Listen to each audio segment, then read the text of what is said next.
अगर हमारी महासचिव जी जुड़ जाती हैं और आज्ञा मेरे को मिल जाती है तो मैं कार्यक्रम शुरुआत कर सकती हूँ।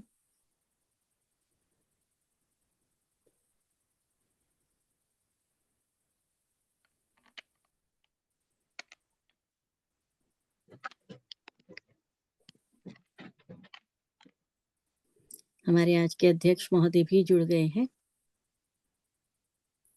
हेलो जी जी जी, आपकी आवाज सुनाई दे रही है ईरान से। जी, नमस्कार। ठीक, नमस्कार नमस्कार प्रोफेसर साहब, कैसी हैं आप? बिल्कुल ठीक ठाक, धन्यवाद। जी। हमारा कार्यक्रम का लगभग समय हो गया है, 2 मिनट ऊपर ही हो गए हैं। यदि मुझे आज्ञा हो मिल जाए। हाँ, हमारी महासचिव सभी महोदया को भी पधार नमस्ते। गई हैं। जी, सभी को नमस्कार। तो मैं कार्यक्रम का आरंभ करती हूँ।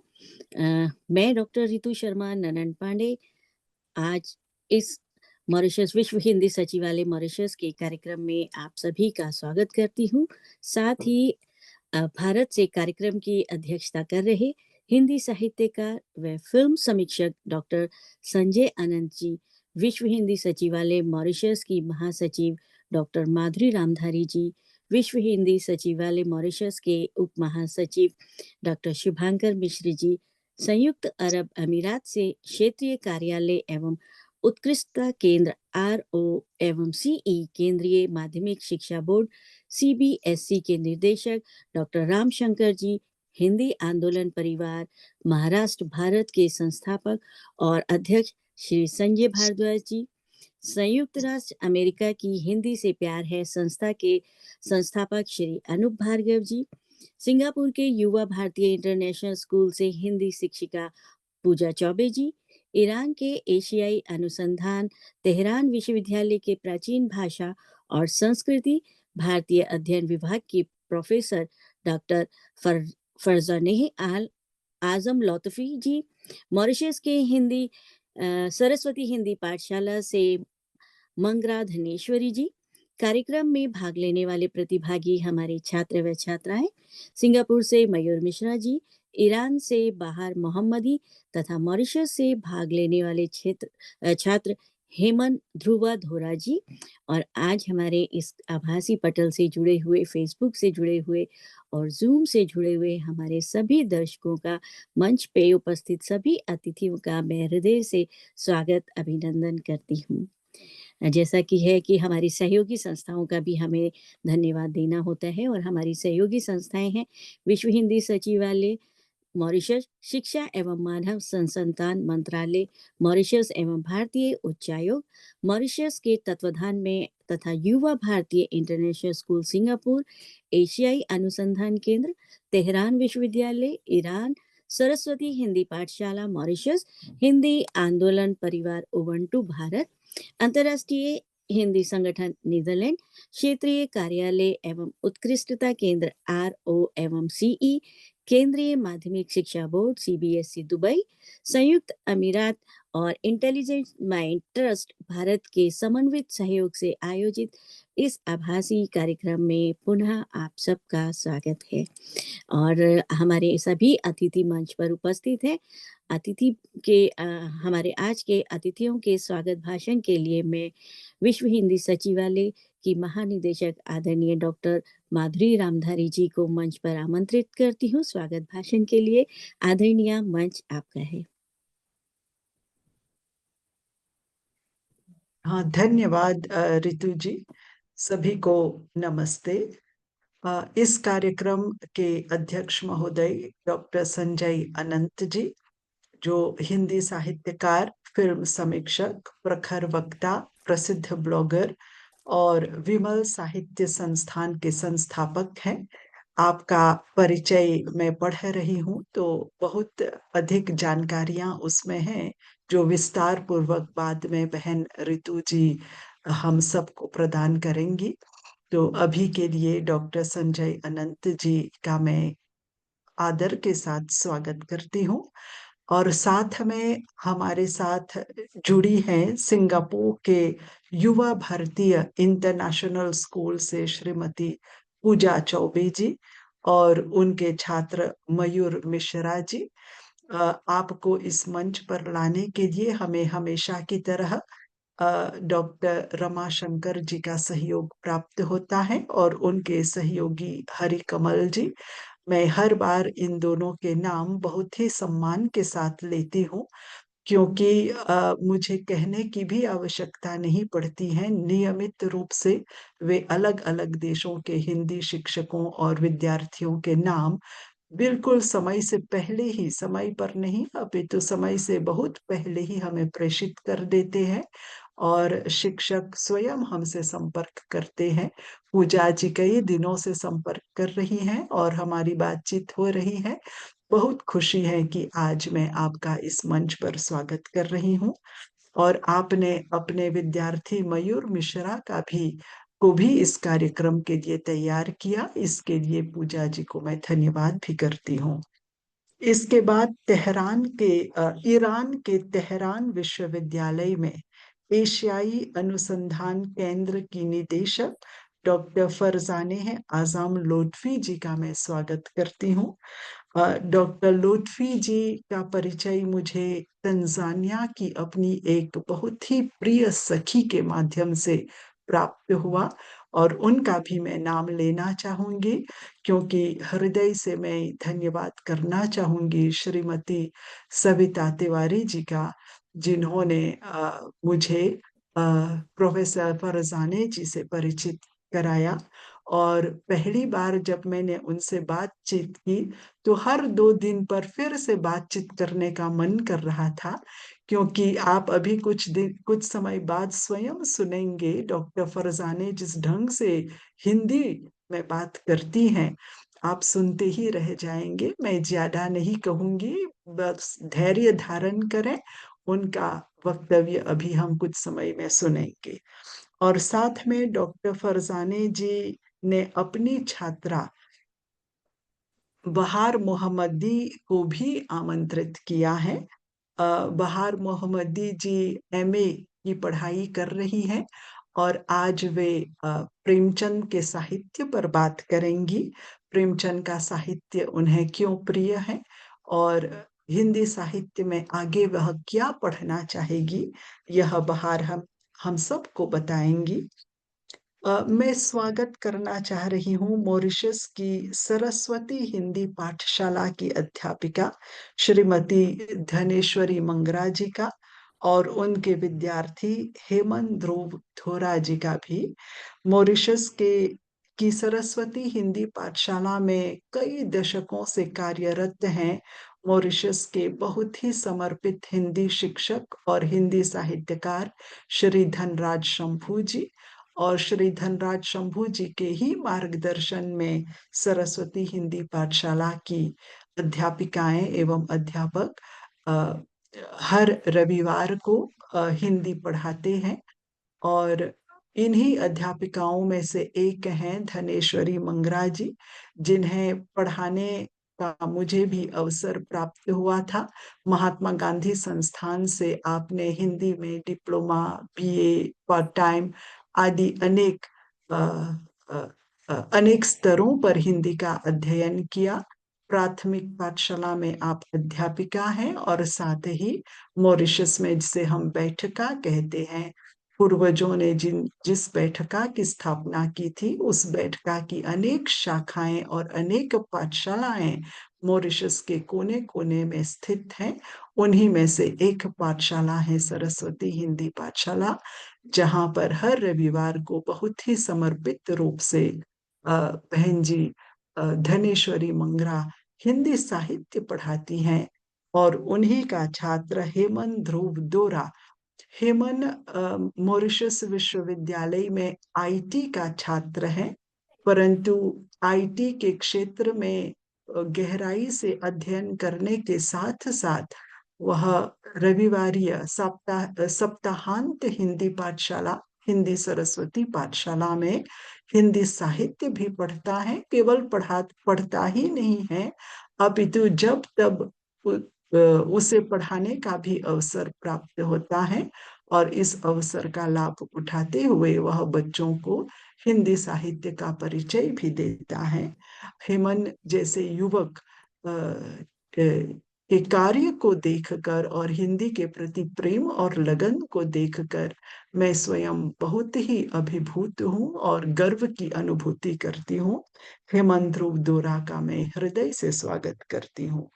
साथ में आरंभ में मैंने नाम लिया श्री राम शंकर जी का, जो निदेशक हैं सीबीएसई क्षेत्रीय जो केंद्र है दुबई में, उनके निदेशक और उनके सहयोगी हरिकमल जी, और हिंदी आंदोलन परिवार से हमारे परम सहयोगी हैं डॉक्टर संजय भारद्वाज जी।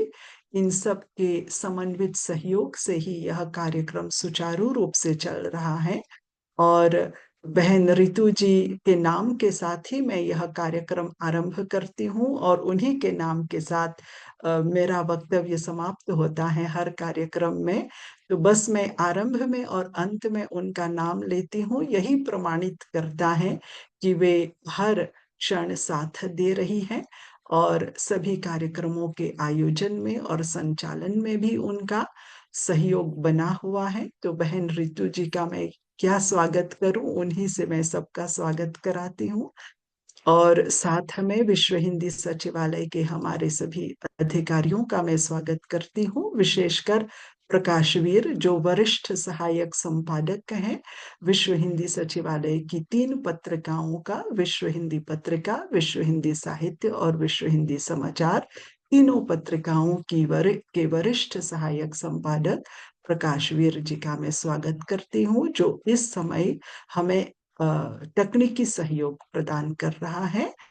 हमारे साथ जुड़े सभी विद्वानों और दर्शकों एवं श्रोताओं का मैं स्वागत करती हूँ, सबका अभिनंदन है। बहुत धन्यवाद।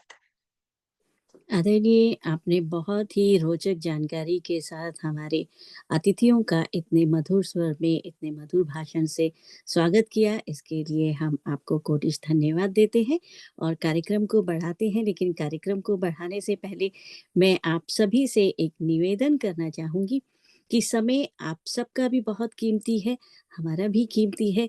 कृपया अपना वक्तव्य समय सीमा में रहकर देंगे तो हमें बहुत प्रसन्नता होगी और आपके लिए भी लाभप्रद होगा। तो चलिए कार्यक्रम को आगे बढ़ाते हैं। जैसा कि हमारे कार्यक्रम की एक रीत है कि पहले हम छात्रों को, शिष्यों को, विद्यार्थियों को सुनते हैं और उनके बाद उनकी अध्यापिकाओं, गुरुजनों को हम सुनते हैं। तो पहली प्रस्तुति सिंगापुर से है और सिंगापुर से पहली प्रस्तुति के लिए मैं आमंत्रित करती हूँ मंच पर मयूर मिश्रा जी को। आप सिंगापुर से हमारे साथ जुड़े हैं। आप युवा भारतीय इंटरनेशनल स्कूल सिंगापुर में कक्षा 10वीं के छात्र हैं। आपका स्वागत है मयूर जी, मंच आपका है। धन्यवाद डॉक्टर रितु। शुरुआत करने से पहले मैं डॉक्टर माधुरी रामधारी जी, महासचिव विश्व हिंदी सचिवालय मॉरिशस, डॉक्टर संजय अनंत, हिंदी साहित्यकार व फिल्म समीक्षक भारत, डॉक्टर शुभांकर मिश्र, उप महासचिव विश्व हिंदी सचिवालय मॉरिशस, डॉक्टर राम शंकर, निर्देशक RO एवं CE CBSE UPS UAE, माफ कीजिएगा, श्री संजय भारद्वाज, संस्थापक अध्यक्ष हिंदी आंदोलन परिवार महाराष्ट्र भारत, और अंत में डॉक्टर रितु शर्मा ननन पांडे जी, अध्यक्ष अंतर्राष्ट्रीय हिंदी संगठन नीदरलैंड, और एवं सभी जनों को मेरा सादर अभिवादन है। तो मैं एक विद्यार्थी हूँ और मेरे जीवन में साहित्य का आरंभ मेरे पाठ्य पुस्तकों से हुआ। प्रारंभ में साहित्य के प्रति मेरी यह मान्यता थी कि साहित्य सिर्फ कविताओं, पाठों का समूह है और केवल परीक्षा का एक अध्याय है, माफ कीजिएगा। परंतु समय के साथ महसूस हुआ कि साहित्य जीवन की अनुभवों का संसार है और जीवन को समझने का माध्यम भी है। इसने मुझे सोचना, महसूस करना और एक संवेदनशील इंसान बनने का अवसर दिया। मेरी आंखें खुली और मुझे यह सीख मिली कि साहित्य पढ़ते समय मैं न केवल शब्दों का समूह पढ़ रहा था, बल्कि समाज, संस्कृति और आत्मा का प्रतिबिंब समझ रहा था। प्रत्येक कविता, प्रत्येक कहानी हमें किसी न किसी रूप से स्वयं से मिलाती है। और इसी सफर में मुझे हरिहर काका की कहानी मिली, जिनके जरिए मिथिलेश्वर ने गांव के एक साधारण बूढ़े व्यक्ति की कहानी बताई, जो ज्यादा कुछ कहता नहीं, परंतु उसका मौन ही समाज के विरुद्ध सबसे बड़ा प्रतिरोध बन जाता है। हरिहर काका की चुप्पी में जो दर्द है, उसने मुझे सिखाया कि हर आवाज ऊंची नहीं होती। कुछ आवाजें इतनी धीमी होती हैं कि अगर दिल से ना सुना जाए तो वो खो जाती हैं। और यही सुनने की कला मुझे हिंदी साहित्य ने दी। और फिर आए मुंशी प्रेमचंद, जिनके बड़े भाई साहब ने तो मेरे भीतर का विद्यार्थी ही बदल दिया। दो भाइयों के बीच के छोटे छोटे संवादों में प्रेमचंद जी ने शिक्षा का इतना गहरा अर्थ छिपा दिया है। बड़ा भाई अपने अनुशासन से सिखाता है, छोटा भाई अपनी गलतियों से। और उनके बीच जो स्नेह है, वही इस कहानी की आत्मा है। मुझे लगा अगर प्रेमचंद जी की कहानियां ना होती तो शायद मैं सीखना और समझना के बीच का अंतर कभी ना जान पाता। और जब मैंने मैथिली शरण गुप्त जी की मनुष्यता पढ़ी तो पहली बार समझ पाया कि मनुष्य होने का अर्थ क्या है। कवि ने बताया कि इंसान की पहचान उसकी बुद्धि या वाणी में नहीं, उसकी करुणा में है। उन्होंने यह नहीं कहा कि दया दिखाओ, बल्कि यह महसूस कराया कि परोपकार में ही हमारी असली शक्ति है। उस कविता को पढ़ते हुए मुझे ऐसा लगा कि मानो कोई आईने मेरे सामने रख दिया गया हो, जिसमें मैं खुद को और अपने समाज को एक नए रूप से देख रहा था। यह सभी रचनाओं ने मुझे समझाया कि साहित्य जिया भी जा सकता है और उसमें हमारी सोच, हमारे जज्बात, हमारा समाज, सब कुछ समा जाता है। और शायद इसीलिए मुझे फिल्में भी पसंद है, क्योंकि सिनेमा में भी तो साहित्य का एक दृश्य रूप है। जब मैं सत्यजीत रे या गुरुदत्त जी की फिल्में देखता हूँ तो मुझे साहित्य उसमें दिखाई देने लगता है। शब्दों की शक्ति ने मुझे फिल्मों में भी संवेदना खोजनी सिखाई और यह समझाया कि फिल्म दृश्य प्रस्तुत करती है, परंतु साहित्य दृष्टि देती है। मैथिली शरण गुप्त ने मनुष्यता दिखाई, प्रेमचंद ने व्यक्तित्व, मिथिलेश्वर ने समाज, और इन तीनों के बीच में मुझे अपनी जिंदगी की प्रेरणा मिली। इन्होंने मुझे सिखाया कि लिखना एक जिम्मेवारी है, इंसानियत तक पहुंचने की। और जब मैं कहता हूं कि मुझे साहित्य पसंद है, तो इसका मतलब है कि मुझे इंसान पसंद है, उनके जज्बात, उनकी कठिनाइयां, उनका प्रेम और उनका संघर्ष। साहित्य उन सब का एक गीत है और मैं उस गीत का एक श्रोता हूं। मेरे शिक्षकों ने, मेरी पाठ्य पुस्तकों ने, इन लेखकों की रचनाओं ने सब मिलकर मुझे आकार दिया है। अगर मैं किसी और के दुख को महसूस कर सकता हूं तो यह साहित्य की देन है। अगर मैं शब्दों में भाव खोज सकता हूं तो यह हिंदी की देन है। और अगर मैं दुनिया को थोड़ा और मानवीय दृष्टि से देख पाता हूं तो यह हिंदी साहित्य की ही चमत्कार है। अंत में मैं कहना चाहूंगा कि हिंदी साहित्य ने मुझे सिर्फ पढ़ना नहीं, बल्कि महसूस करना सिखाया है। और जब कोई भाषा आपको महसूस करना सिखा दे तो वह केवल भाषा नहीं रहती, वह जीवन बन जाती है। धन्यवाद। बहुत बहुत सुंदर मयूर मिश्रा जी, आपने हिंदी साहित्य का सही तुलनात्मक अवलोकन किया और साहित्य की परिभाषा को आपने बहुत सुंदर ढंग से अपने अंदर आत्मसात किया।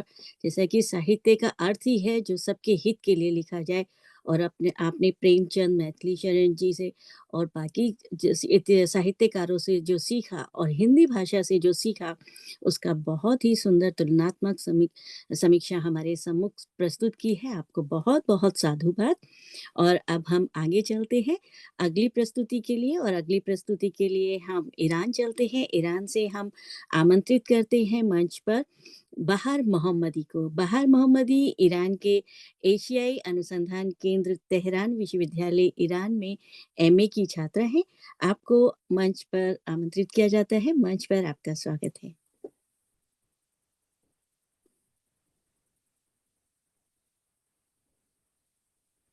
आप अपना माइक खोल लीजिए। मेरी आवाज है अभी।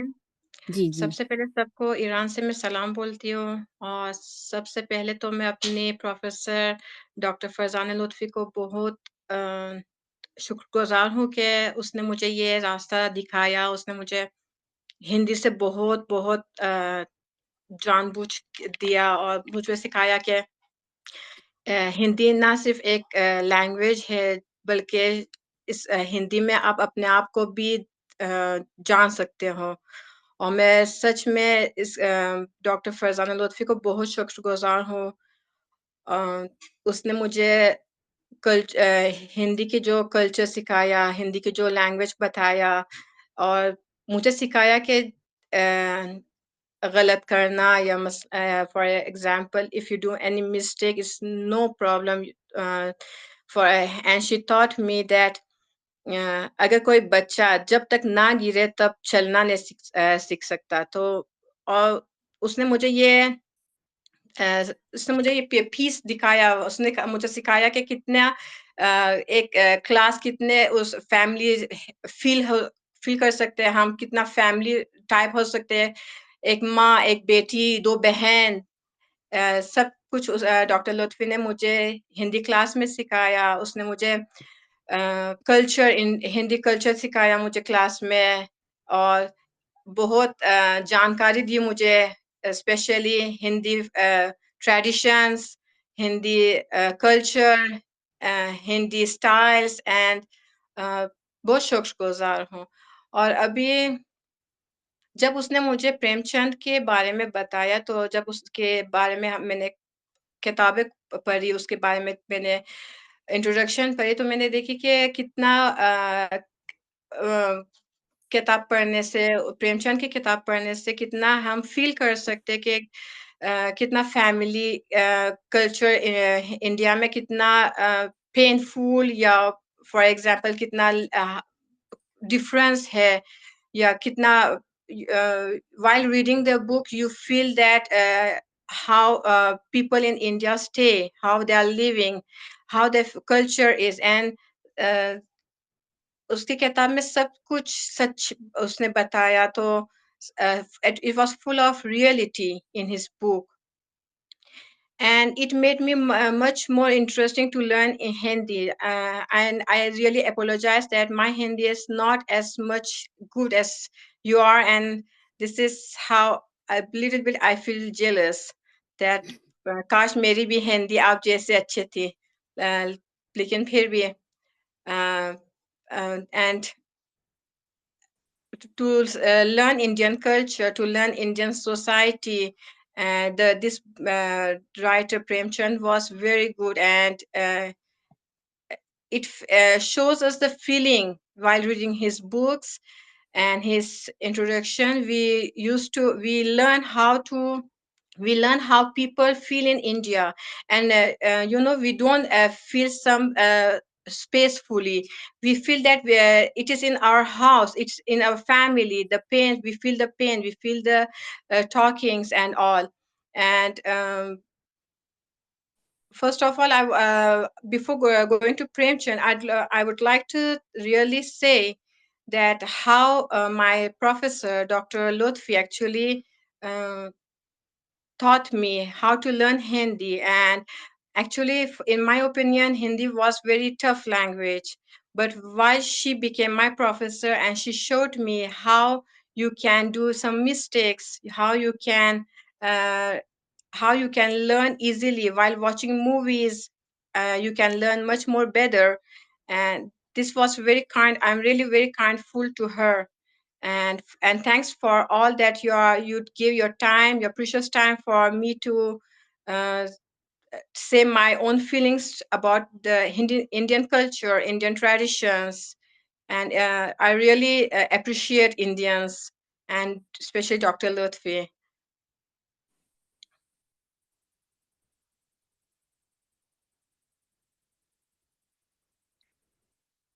आप कुछ और ओके। बताना चाहेंगी बाहर जी?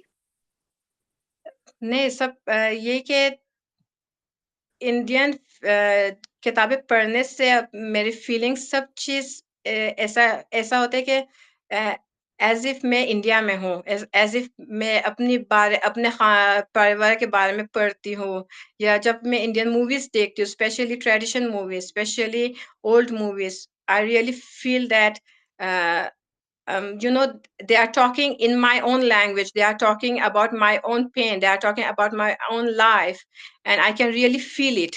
I don't feel, I never felt that India is a separate culture from Iran, and India and Iran's culture and feelings are somehow very similar to each other. Only this, and I'm really thankful to all of you. बहुत-बहुत धन्यवाद, शुक्रिया बाहर जी, आपने Iran में बैठकर हमारी मिट्टी को सूंघा, प्रेमचंद के माध्यम से और उनके माध्यम से हमारी भावनाओं को, हमारे एहसासों को, हमारी संवेदनाओं को समझा। तो साहित्य का मतलब ही यही है कि आप कहीं भी रहें, लेकिन साहित्य का मतलब ही है कि एक-दूसरे को सिर्फ़ हम देशों से नहीं जोड़ते हैं, दिलों से भी जोड़ता है साहित्य, जैसे भारत आपसे जुड़ गया है। आपका बहुत-बहुत शुक्रिया, बहुत-बहुत धन्यवाद। और अब हम आगे चलते हैं और आगे हम मॉरिशस की धरती पर चलते हैं और मॉरिशस से हम अगली प्रस्तुति के लिए आमंत्रित करते हैं हेमंत ध्रुव वाधोरा जी को, जिनके बारे में आदरणीय डॉक्टर माधुरी रामधारी जी ने बहुत कुछ बताया हमें और अब हमारी जिज्ञासा है आपको सुनने की भी, मंच आपका है। जी, बहुत-बहुत धन्यवाद बहन जी। इस मंच पर मुझे आने की बहुत गर्व की बात है। तो मैं सभी उपस्थित जनों को मेरा सादर नमन। मेरा नाम हेमंत डोरा है और मैं मॉरिशस के विश्वविद्यालय में आईटी सेक्टर में पढ़ाई करने के साथ-साथ सरस्वती हिंदी पाठशाला में सायंकालीन हिंदी की पढ़ाई करने जाता हूँ। हिंदी मेरे पूर्वजों की भाषा है और प्रतीक है। इसीलिए छोटी आयु से ही हिंदी भाषा और पढ़ाई बहुत प्रिय है। मॉरिशस में कई ऐसे लेखक हैं जो अंतर्राष्ट्रीय स्तर पर प्रसिद्ध हैं, जिनका नाम अभिमन्यु अनंत जी हैं, राजेंद्र अरुण और श्री धनराज शंभू, जो मेरे गुरुजी भी हैं। आजकल विश्व में देखा जाता है कि कई लोग हिंदी भाषा तथा साहित्य में रुचि दिखाते हैं।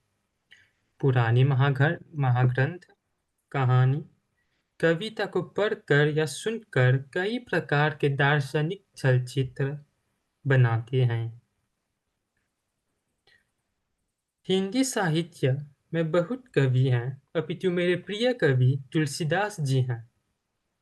तुलसीदास जी द्वारा रचित रामचरितमानस मेरे लिए एक अहम काव्य है, क्योंकि मेरे पूर्वजों ने इस ग्रंथ को इस देश में लाए थे। पहले मैं लेखक के बारे में कुछ शब्द कहूँगा। तुलसीदास जी का जन्म सन 1532 में उत्तर प्रदेश के बांदा जिले के राजापुर गांव में हुआ था। पिता आत्माराम और माता तुलसी। शिक्षा के क्षेत्र में उन्होंने अपने गुरु नरहरिदास के आश्रम में जाकर सनातन धर्म, संस्कृत और अन्य शास्त्रों की शिक्षा ली। तुलसीदास जी वाराणसी भी गए, जहां उन्होंने अपनी विद्वता और सम्मान बढ़ाया। उनके प्रमुख रचना हैं विनय पत्रिका, कवितावली, श्री कृष्ण गीतावली आदि, परंतु सबसे श्रेष्ठ रचना रामचरितमानस है। इस महाकाव्य में ऐसे दोहे हैं जो मुझे अत्यंत प्रिय हैं, अतः आधुनिक जीवन में, यानी कि इस जीवन में हमें कई प्रकार के सीख मिलते हैं, जैसे कि दोहा, काम क्रोध मद लोभ सब नाथ नरक के पंथ, सब परिहरि रघुबीरहि बुझहु बुझहु संत। अर्थात इस दोहे में कहा जाता है कि हे नाथ, काम, क्रोध, अहंकार और लोभ से सभी नरक के रास्ते हैं। इन्हें छोड़कर सभी को भगवान का भजन करना चाहिए। यह दोहा मानव को इन बुराइयों से दूर रखकर भक्ति का मार्ग अपनाने की प्रेरणा देता है। और एक और भी दोहा है जो मुझे अत्यंत प्रिय है। जेहि के जेहि पर सत्य सनेहु, सो वेहि मिलई न कछु संदेहु। अर्थात जिसका जिस पर सच्चा प्रेम हो, किसी भी क्षेत्र में जिस पर सच्चा प्रेम होता है वह उसे निश्चय ही मिलता है, इसमें कोई संदेह नहीं। यह दोहा सच्चे प्रेम और विश्वास की शक्ति को दर्शाता है, चाहे वे ईश्वर के प्रति हो या किसी और की। हिंदी साहित्य न केवल मेरी भाषा और को समृद्ध किया है, बल्कि मेरे सोचने और समझने की शक्ति को भी बढ़ाया है। मेरी मान्य है कि अगर भाषा गई तो संस्कृति गई।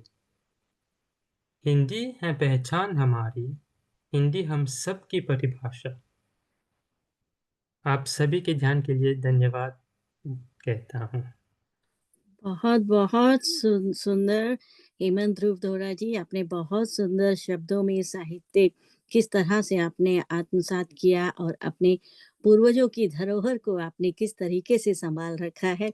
साहित्य में सब लोग बहुत कुछ पढ़ते हैं, लेकिन हमारी जो सांस्कृतिक धरोहर है उसको आपने सहेजा और उसको पढ़ा। हरि कथा अनंता बहुविधि कही सुनी सब संता। तो आपने तुलसीदास जी की रामायण को आत्मसात किया और उसमें दिए गए जो भाव है उससे पारिवारिक संबंधों को, परिवार को, अपनी संतति को और समाज को किस तरीके से सुरक्षित और सुंदर ढंग से रखा जा सकता है आपने बताया। बहुत बहुत आभार आपका। अभी हमने सुनी हमारे 3 छात्रों की प्रस्तुतियां और अब हम आगे चलते हैं और अब हम सुनते हैं उनके गुरुजनों को। तो सबसे पहले मैं सिंगापुर से आमंत्रित करना चाहूंगी आदरणीय पूजा चौबे जी को। मंच पर आमंत्रित करती हूँ। आप सिंगापुर से हमारे साथ जुड़ी हैं। वर्तमान में युवा भारतीय इंटरनेशनल स्कूल सिंगापुर में हिंदी शिक्षिका के पद पर कार्यरत है। मंच पर आपका स्वागत है पूजा जी।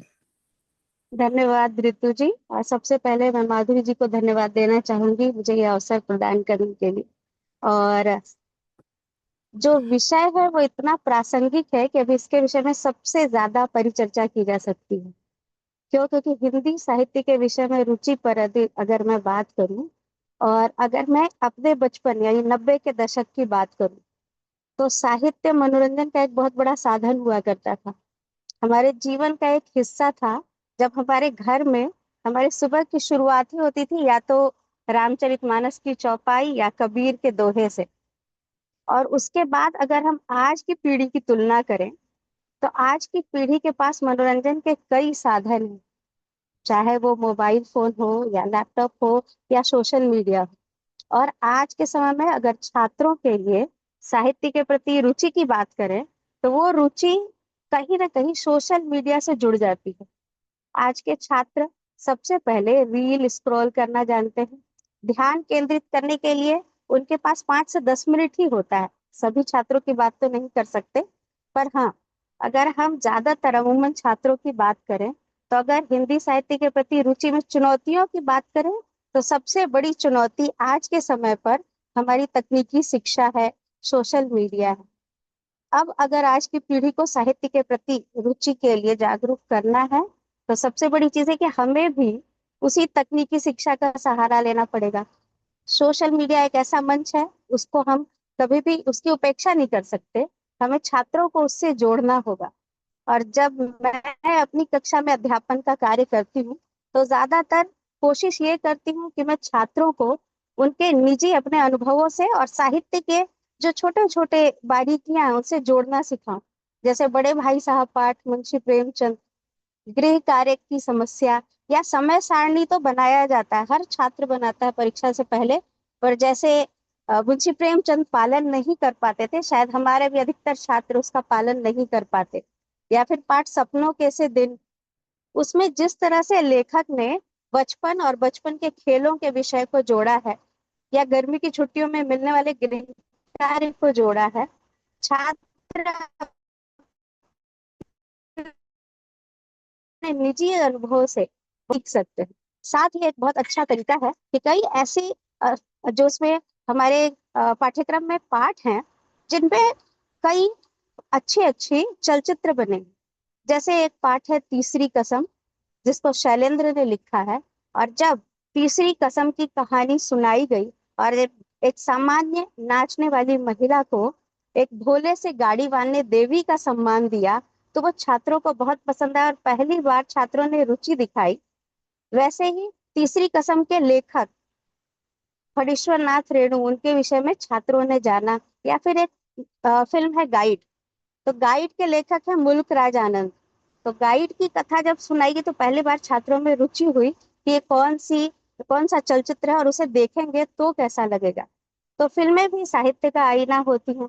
तो आज के समय में नई पीढ़ी को अगर साहित्य के प्रति जागरूक करना है तो हमें सोशल मीडिया की उपेक्षा नहीं कर सकते, चलचित्रों की उपेक्षा नहीं कर सकते। हमें उनके ही तरीके से उनके अध्यापन कार्य करना होगा और उनको इस विषय में रुचि उत्पन्न करनी होगी, क्योंकि उनके सोचने की दिशा बदल गई है, परंतु कहीं न कहीं मूलभूत रूप से जो नैतिक मूल्य हैं, जो भारतीय नैतिक मूल्य हैं, वो कहीं न कहीं हैं, वो कहीं नहीं खो सकते। और उसके लिए हमें ज्यादा ये प्रयास करना होगा कि कैसे बच्चों को नए तरीके से और तकनीकी शिक्षा के द्वारा साहित्य के प्रति रुचि उत्पन्न की जाए। कई बार हम कक्षा में परिचर्चा करते हैं या कई बार 1 मिनट में मन के भावों को व्यक्त करने की बात की जाती है। अब सोशल मीडिया की बात करें तो हर नकारात्मक चीजों के विषय में हम नहीं सोच सकते। रामधारी सी दिनकर की रश्मि रथी फिर से जीवंत हो गई, धन्यवाद सोशल मीडिया का। कई ऐसी छोटे छोटे कोट्स हैं जो बच्चे अब जानते हैं साहित्य से। कई ऐसे न्यूज चैनल हैं अभी जो समाचार पत्र या फिर कई ऐसे समाचार न्यूज चैनल जो कि छोटे छोटे कोट्स कहाँ से साहित्य से लेते हैं और उसका वर्णन करते हैं। यानी साहित्य को जीवित करने के कई तरीके हो सकते हैं और उसके लिए हमें कक्षा में परिचर्चा की अत्यंत आवश्यकता है। केवल सिर्फ लेक्चर मेथड, यानी कि सिर्फ अगर छात्रों को एक तरफ से सिर्फ हम पढ़ाते रहेंगे और छात्रों का जो भागीदारी है छात्रों की, उसको अगर हम नहीं शामिल करेंगे अपने अध्यापन कार्य में, तो छात्रों को इसके विषय को समझने में हमेशा कठिनाई होगी। तो इसलिए मेरा यही होगा या मेरा ये सुझाव होगा कि जब हम अध्यापन कार्य करें तो छात्रों के साथ छात्रों के जैसा ही जुड़कर और उनको वह अध्यापन कार्य कराया जा सकता है। मेरा विचार यही तक था। धन्यवाद आप सबको, और मुझे इसमें शामिल करने के लिए भी बहुत बहुत धन्यवाद।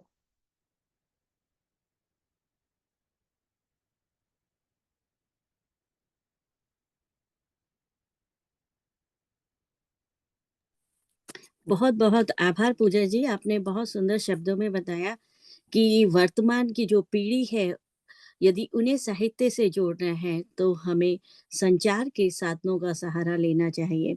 संचार के साधनों में चाहे वो प्रिंट मीडिया हो, चाहे इलेक्ट्रॉनिक मीडिया हो या फिर इंटरनेट हो, क्योंकि अगर इन तकनीकों का सहारा वर्तमान में नहीं लिया जाएगा तो साहित्य जब हम सिखाएंगे छात्रों को तो कुछ रूखा सूखा सा परोसा जाएगा। तो उसे स्वादिष्ट बनाने के लिए हमें आधुनिक उपकरणों और आधुनिक संचार के साधनों का सहारा लेना भी बहुत आवश्यक है।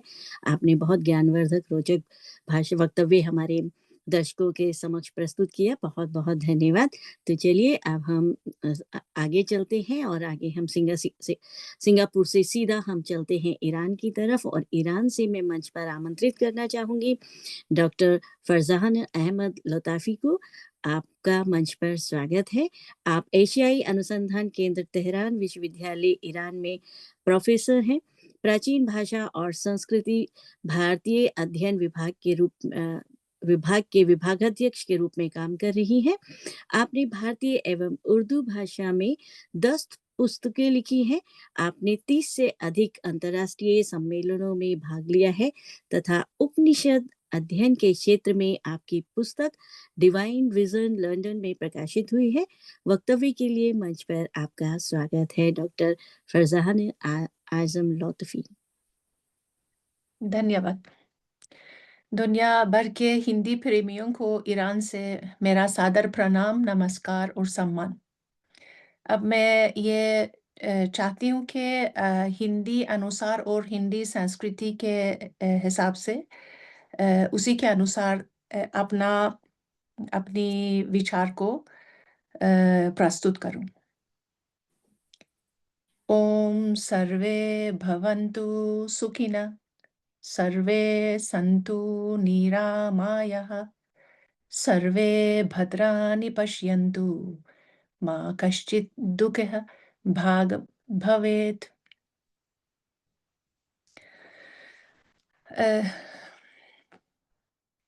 श्रीमती महोदय डॉक्टर माधुरी रामधारी, श्री डॉक्टर रामशंकर महोदय, डॉक्टर शंभू मिश्रा जी और डॉक्टर पांडे जी, ईरान की तरफ से, तेहरान यूनिवर्सिटी विश्वविद्यालय की तरफ से आप सभी को सम्मान।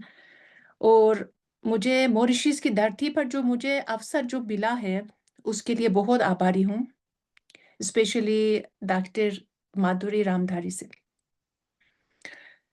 हमारे पारसी में एक मिसाल है, एक इडियम्स होता है कि जैसे कहते हैं कि जीरा को किरमान तक ले जाने के लिए तो कोई फायदा नहीं है। जैसे जीरा को आप मसाला के हिसाब से खाने में जो डालते हैं, हमारे ईरान में एक स्टेट होता है जो उसका जीरा काफी फेमस होता है, और जब वो उधर उधर चले जाते हैं तो फिर वो जीरा उधर नहीं लेके जाते। अब मैं हिंदी में प्रेमचंद या किसी भी मुद्दे के बारे में अगर मैं अपने विचार को आपको प्रस्तुत करूं, तो मेरे हिसाब से ऐसा लगता है कि मैं अपने जीरा खीरमान के अंदर लेके जा रही हूँ। इससे बेटर ये है कि मैं अपने एक्सपीरियंस को इतने 14 वर्ष से जो तेहरान विश्वविद्यालय भारतीय अध्ययन विभाग में जो पुरानी कथाओं, धर्मों और भारतीय दर्शन के साथ हिंदी जो पढ़ा रही हूँ, उसको आप सब के लिए वो शेयर करूँ कि उसमें हम क्या कर सकते हैं, और हिंदी भाषा और ईरान के जो प्राचीन जो संस्कृति होता है, जो ईरान और भारत के जो संबंध जो होता है, मेरे हिसाब से तो काफ़ी प्राचीन है, और जितने अक्सर ज़्यादातर जो है वो शुद्धकार्य लोग इसके बारे में उनको काफ़ी जानकारी है। लेकिन मैं ये कहना चाहती हूँ कि हिंदी भाषा ज्ञान, विद्या, प्रज्ञा, निष्ठा, संस्कृति, अनुशासन, सत्यम, मित्रता, शांति और सुरक्षा की अनमोल भाषा है। जो 14 वर्ष से जो मुझे जो कुछ पढ़ने का जो मौका मिला और पढ़ाने का जो मुझे मिला, सबसे पहले जब प्रेमचंद की कहानी को उसके बारे में मैंने रिसर्च किया कि उसके अंदर क्या होता है, तो सबसे पहले मैंने सती का कथा जो है उसको स्टार्ट किया है कि सती क्या चीज़ है। और उससे पहले कि मैं प्रेमचंद की सती के बारे में कुछ मुझे जानकारी मिल जाए, तो ईरान के एक फारसी शायर है जिसका नाम है साहिब तबरीजी, उसी कविता से मुझे सती प्रेमचंद तक चला गया। इससे पता चल जाता है कि ईरान और भारत के प्राचीन जो संबंध और संस्कृति जो होता है, कितने एक दूसरे के साथ वो गरीब होता है, एक दूसरे के साथ एक पास पास होते हैं। जो मुझे इस बात के लिए काफी आश्चर्य है कि आखिर ऐसा क्यों होता है कि ईरानी फारसी कवि जो है उनको कैसे किस तरीके से सती के बारे में उनको इतने अच्छे तरीके से जानकारी है। फारसी कवि को मैं आपको प्रस्तुत करना चाहती हूँ कि वो ये कहना चाहते कि हम जो हिंदूजन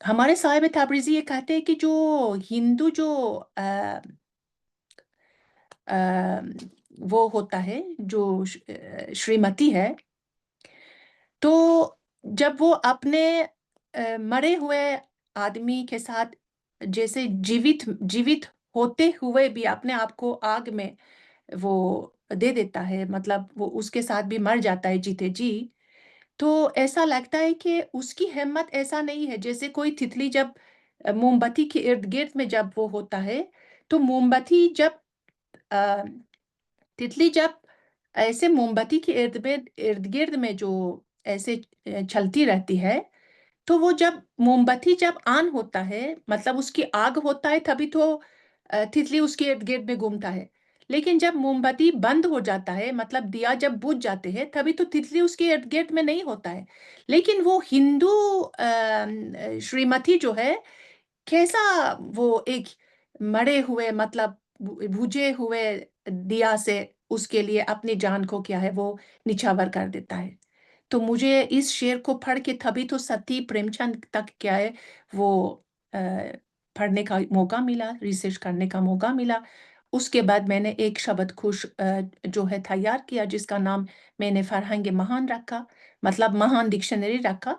उसके साथ जितने भी हिंदी भाषा में जो प्रेमचंद ने उर्दू और हिंदी जो कॉमन इडियम्स प्रोवर्ब्स जो होता था, सबको इकट्ठे करके तभी मुझे पता चल गया कि वाकई जो उर्दू वाले जो शब्द होता है और जो हिंदी वाले जो शब्द होता है, फिर उसके साथ जो है ईरान के प्राचीन साहित्य और संस्कृत के साथ जो संबंध होता है, ऐसा लगता है एक सिल्क रोड होता है। मेरे हिसाब से साहित्य भी एक सिल्क रोड होता है। जैसे वो कहते हैं कि यहाँ के रोड होता है, यहाँ के मार्ग होता है, मेरे हिसाब से साहित्य की भी बहुत स्पेशल और बहुत अनोखा एक मार्ग होता है। उस मार्ग में जो चले जाता है, तो उसके साथ जो है पता नहीं ऊपर वाले की तरफ से क्या क्या क्या चीज के नहीं मिल जाता है। अगर हम ये कहें कि हिंदी भाषा कलाकारों की कला की भाषा है, अगर हम ये कहें कि ये ईमानदारों और सत्य जन की भाषा है, हिंदी मेरे हिसाब से केवल भाषा नहीं है, ये ज्ञान और बुद्धिमानों की ज्ञान की भाषा है। हिंदी भाषा जीवन और जीत की भाषा है। हिंदी भाषा पंचतंत्रा के रहस्य की भाषा है। हिंदी भाषा अनेकता में एकता की भाषा है। जो व्यक्ति हिंदी में प्रवीण होता है, वो दर्शन की उच्चतम विद्या और विश्व की प्राचीनतम बुद्धि अर्थात उपनिषद तक पहुंच जाता है। जी, अगर मैं हिंदी नहीं जानती थी, तभी तो उपनिषद को क्या है वो नहीं समझ पाती थी। तो हिंदी के हिसाब से जो शब्द जो है और कुछ ग्रामर जो है वो संस्कृत के साथ जो जोड़ा हुआ था, इसीलिए मुझे अपने आप में ये रुचि हो गया कि मैं संस्कृत को भी थोड़ी बहुत सीख सकूं और उपनिषद तक भी पहुंच जाऊं। इसीलिए मैं बहुत आभारी हूँ इंडिया से और खास करके हिंदी भाषा से, जो मुझे साहित्य के रास्ते में और ईरान के मतलब इतने प्राचीन देश के साथ, जो हमारे ईरानी फारसी भाषा में भी साहित्य जो है वो काफी मतलब वो पुरानी है। तो मुझे अपने आप में एक छोटी सी शोधकार और एक रिसर्चर के हिसाब से मुझे काफी गर्व महसूस होता है कि इन तीनों भाषाओं के साथ जो है मुझे सिल्क रोड के साहित्य जो है वो मिल चुका है। डॉक्टर माधुरी रामधारी से आपसे बहुत बहुत आभारी हूँ। धन्यवाद। बहुत बहुत शुक्रिया शोमा, न केवल फरहंग हिंदरा बल्कि अहमियत मजहबी आन रहा भी बखूबी दरक कर दी। सिपा से फरहान बराए शुमा, बहुत अच्छा लगा आपने हिंदी को इतने अच्छे से आत्मसात किया। शुक्रिया। न सिर्फ हिंदी को बल्कि हमारे भारत की धार्मिक संस्कृति को भी आपने बखूबी आत्मसात किया और हमारे सब बहुत अच्छे ढंग से उसका शोध किया और इतने सुंदर शब्दों में आपने हमें बताया भी कि किस तरह से आपकी रुचि हिंदी साहित्य और भारत के प्रति जागृत हुई। इसके लिए बहुत बहुत धन्यवाद आपका। तो चलिए अब आगे चलते हैं और मॉरिशस, ईरान से हम चलते हैं मॉरिशस, और अगले वक्तव्य के लिए मैं मंच पर आमंत्रित करती हूँ मॉरिशस की धरती से मंगरा धनेश्वरी जी को। आप सरस्वती हिंदी पाठशाला मॉरिशस में सक्रिय रूप से अपनी सेवाएं प्रदान कर रही हैं, जैसा कि हमारी महानिदेशक महोदया ने भी आपके बारे में बताया था, बहुत सुंदर ढंग से बताया था कि कई दशकों से आप हिंदी की सेवाएं दे रही हैं और आप उनकी शिष्या भी रही हैं, ये भी उन्होंने बताया। तो अब हमारी उत्सुकता थोड़ी और बढ़ गई है और हम आपको सुनना चाहेंगे। मंच आपका है। धन्यवाद। महासचिव डॉक्टर माधुरी रामधारी जी, उप महासचिव डॉक्टर शुभंकर मिश्र जी, विद्वजन, शिक्षकगण एवं प्रिय सहभागियों, मेरा हार्दिक अभिवादन है। सर्वप्रथम मैं डॉक्टर माधुरी रामधारी जी को धन्यवाद देना चाहूंगी कि उन्होंने मुझे इस आभासी मंच पर अपने विचार रखने का सुअवसर प्रदान किया। मैं धनेश्वरी मंगरा हिंदी शिक्षिका हूँ। मेरा उद्देश्य मात्र हिंदी भाषा पढ़ाना नहीं, बल्कि उसे एक औजार के रूप में प्रयोग कर ज्ञान के साथ साहित्य, मॉरिशसीय एवं भारतीय सभ्यता में छात्रों को बांधकर समाज में एक अच्छे नागरिक के रूप में प्रस्तुत करना भी है। मैं पिछले 15 वर्षों से हिंदी सरस्वती पाठशाला जैसे सायंकालिक पाठशाला से जुड़कर साहित्य पढ़ाती हूँ। यह पाठशाला 63 वर्षों से अपना योगदान दे रही है। सम्मेलन की देखरेख में हिंदी प्रचारणी सभा द्वारा परीक्षाएं आयोजित होती हैं। निर्धारित पाठ्यक्रम के आधार पर पठन पाठन कार्य किया जाता है। आज मैं कहानी, विशेषकर जयशंकर प्रसाद की मधुआ कहानी और तुलसीदास कृत रामचरितमानस के शिक्षण के अनुभव को आप सभी के साथ बांटना चाहूंगी। जयशंकर प्रसाद हिंदी साहित्य के महान कवि, नाटककार, उपन्यासकार और कथाकार के रूप में पाठकों को लाभान्वित करते आए हैं। वे छायावाद युग के 4 प्रमुख स्तंभों में से एक थे। उन्होंने स्वाध्याय से ही संस्कृत, बंगला, अंग्रेजी और उर्दू साहित्य का अच्छा ज्ञान प्राप्त किया। इनकी कहानियां त्याग, बलिदान, सेवा, सहानुभूति जैसे मानवीय गुणों से ओतप्रोत हैं। इन्हीं मानवीय गुणों को मधुआ कहानी में भी दर्शाया गया है। कहानी इस प्रकार है। ठाकुर सरदार सिंह को कहानी सुनने का चस्का रहता है और शराबी उनको लच्छेदार कहानी सुनाकर उनका मनोविनोद करता है। उसके बदले उसे या तो शराब मिलता है या 1 रुपया। इसी बीच उसे एक सुकुमार आवाज की सिसकियां सुनाई देता है। सहानुभूतिपूर्ण नेत्रों से शराबी मधुआ को देखता है और उस तरुण बालक को वह अपने साथ ले जाता है, उसे भोजन खिलाता है और रात बिताने के लिए एक छत भी देता है। फिर सुबह उसे रास्ते पर छोड़ने का निर्णय लेता है, परंतु उस अबोध बालक के मासूम चेहरे को देखकर उसके भविष्य की चिंता करने लगता है और अंत में हल चलाने का निर्णय लेकर दोनों का भविष्य सुरक्षित करता है।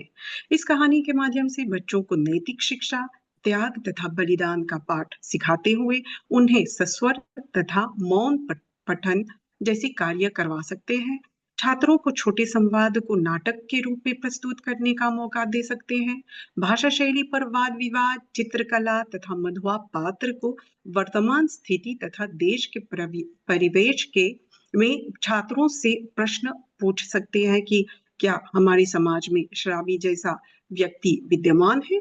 उस पर एक अनुच्छेद भी लिखा जा सकता है।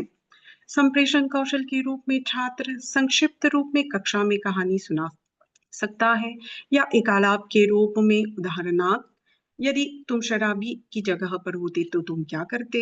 इस प्रकार से उनकी रुचि भी बढ़ा सकते हैं। अब तुलसीदास कृत पर आते हैं। तुलसीदास हिंदी साहित्य के भक्तिकालीन के महातम कवियों में से एक थे। उन्होंने राम भक्ति शाखा का प्रमुख कवि माना जाता है। उन्होंने अपना जीवन राम भक्ति को ही समर्पित किया। उनकी प्रसिद्ध रचना अवधी भाषा में रचित रामचरितमानस है। उनके साहित्य में भक्ति, नीति, प्रेम और संस्कारों की झलक भी मिलती है।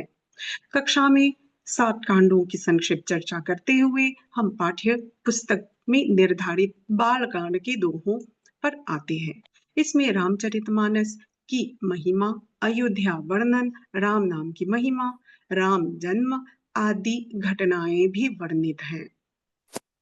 राम नाम की महिमा को दर्शाते हुए बालकांड से कुछ उदाहरण प्रस्तुत हैं। महामंत्र जोई जपत महेशु, काशी मुकुटी हेतु उपदेशु। अर्थात राम नाम महामंत्र को महादेव जी जपते हैं और उनके द्वारा उपदेश ही काशी में मुक्ति का कारण होता है। स्वयं कवि वाल्मीकि जी राम नाम की महिमा से भली प्रकार अवगत है। जानी आदि कवि नाम प्रतापु, भयउ शुद्ध करी उल्टा जापो। कवि वाल्मीकि नाम का प्रताप जानते हैं क्योंकि उन्होंने उल्टा नाम जप कर सिद्धि की प्राप्ति की थी।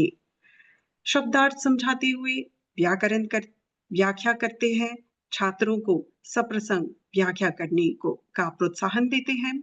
खोज कार्य के रूप में साम्य विचार वाली कविताओं की खोज करने के लिए प्रोत्साहित करते हैं। जैसे एक उदाहरण द्रष्टव्य है। जपहि नामो जन आरत भारी, मिटहि कुसंकट होहि सुखारी। जो मनुष्य दुख में नाम जपते हैं उनके महान दुख भी दूर हो जाते हैं। उसी प्रकार से कबीरदास जी ने भी एक ऐसा ही दोहा उन्होंने कहा, जो सुख में सुमिरन करे दुख में करे न कोई, जो दुख में सुमिरन करे दुख तो सुख काहे को, तो क्षमा चाहती हूँ, तो सुख काहे को होए। मैं फिर से दोहराती हूँ, क्षमा चाहती हूँ। जो सुख में सुमिरन करे दुख में करे न कोई, जो दुख में सुमिरन करे तो सुख काहे को होए। अर्थात अध्यापक अपना शिक्षण कार्य तो करता ही है, परंतु हमें भूलना नहीं चाहिए कि छात्र हिंदी के साथ साथ अन्य विषयों का पाठ भी करता है, का अध्ययन भी करता है। हिंदी भाषा मात्र संस्कार और सर्टिफिकेट प्राप्त करना होता है। जो छात्र उत्तमा 3 तक पढ़ाई करता है तो वह डिप्लोमा इन हिंदी स्टडीज का सर्टिफिकेट प्राप्त करता है। मैं आप लोगों को यह भी बता दूं कि हमारे कुछ छात्र यहाँ पर हिंदी पढ़कर ICCR द्वारा छात्रवृत्ति प्राप्त करते हैं। एक छात्र है जो 3 साल के बाद हिंदी की पढ़ाई करके मॉरिशस लौटता है, सरकारी नौकरी में अकाउंटेंट के रूप में कार्यरत होता है। उसके बावजूद हिंदी में वह PhD करता है ताकि उसे इससे अच्छी नौकरी प्राप्त कर सके। तो हिंदी के साथ जुड़कर वह PhD कर रहा है अच्छी नौकरी प्राप्त करने के लिए। और एक दूसरा छात्र है जिसे सपोर्ट टीचर का कार्य मिला था, परंतु जो ही हिंदी शिक्षक का विज्ञापन निकला तो उसने तुरंत आवेदन भरा और आज हिंदी शिक्षक के रूप में प्रशिक्षण कर रहा है। मेरा छात्र दोहा, अभी आपने उसे भी सुना, IT का छात्र होकर भी हिंदी का हाथ पकड़ा हुआ है। छात्र रामचरितमानस अभी तो पढ़ रहा है, लेकिन जब वह जीवन में नौकरी आदि को लेकर स्थिर हो जाता है तब वह गांव की टोली में रामचरितमानस गायन करने लगता है। तो देखते हैं कि अध्यापक जो है एक माली की तरह है। माली पौधा उगाता है, उसकी सिंचाई करता है, परंतु फूलता फलता बाद में है। उसी प्रकार से अध्यापक जो है बच्चों को पढ़ाता है, बच्चे शिक्षा ग्रहण करते हैं, लेकिन बाद में हिंदी की जय होता है, उसका प्रयोग करता है। मैं यहीं पर अपने वक्तव्य को विराम देती हूँ। आपके ध्यान के लिए बहुत बहुत धन्यवाद। बहुत बहुत धन्यवाद। आपने बहुत ही सुंदर ढंग से साहित्य और संस्कृति को मिलाकर जिस तरह से आपने अपने वक्तव्य में बताया कि किस तरीके से नाटक को हम अलग अलग माध्यम से, उसके अलग अलग रूप से, जब हम एक ही नाटक के कितने रूपों से हम हिंदी छात्रों तक पहुंचा सकते हैं नाटक के माध्यम से। और फिर आपने बताया तुलसीदास जी के बारे में, उनके दोहों के बारे में, कि उनको पढ़वा के उसके व्याख्या भी करवाते हैं आप, बच्चों में किस तरह से अभिरुचि बढ़ाते हैं, पाठ्यक्रम किस तरह से तैयार होते हैं, रोजगार के अवसर हिंदी में किस तरीके से हैं। आपने बहुत ही सुंदर सूचनापरक वक्तव्य हमारे समक्ष प्रस्तुत किया। आपका बहुत बहुत आभार। और अब हमारे तीनों वक्ताओं के वक्तव्यों को हमने सुन लिया है और कार्यक्रम आगे बढ़ाने से पहले हमारा एक चर्चा सत्र होता है, परिचर्चा सत्र, जिसके लिए मैं आमंत्रित करती हूँ मॉरिशस विश्व हिंदी सचिवालय मॉरिशस की महानिदेशक आदरणीय डॉक्टर माधुरी रामधारी जी को कि वह परिचर्चा सत्र के लिए हमारी आज की जो अध्यापक अध्यापिकाएं हैं उनको मंच पर आमंत्रित करें। मंच आपका है। बहुत धन्यवाद। मैं सबसे पहले पूजा जी को पुनः एक बार मंच पर आने के लिए निवेदन करती हूँ। पूजा जी, आपने बल दिया कि मीडिया के माध्यम से आज जी पढ़ाने जी की आवश्यकता है। हम बहुत ही प्रभावित हुए आपकी प्रस्तुति से। फिर उसके बाद आपने प्रोफेसर फरजाने जी को सुना और फिर जी मॉरिशस से धनेश्वरी जी को सुना। प्रोफेसर जी जी फरजाने जी ने वो वैदिक मंत्र सर्वे भवन्तु ध्यान सुखिनः तो के सके। साथ आरंभ किया और सबके सुख की कामना की, सबका दुख मिट जाए यह प्रार्थना उन्होंने की और सभी लोग निरोग रहें, किसी को कोई बीमारी न हो, यह भी उन्होंने प्रार्थना की। इस प्रार्थना से उन्होंने शुरुआत की, तो आपने सुना, आपकी क्या प्रतिक्रिया है?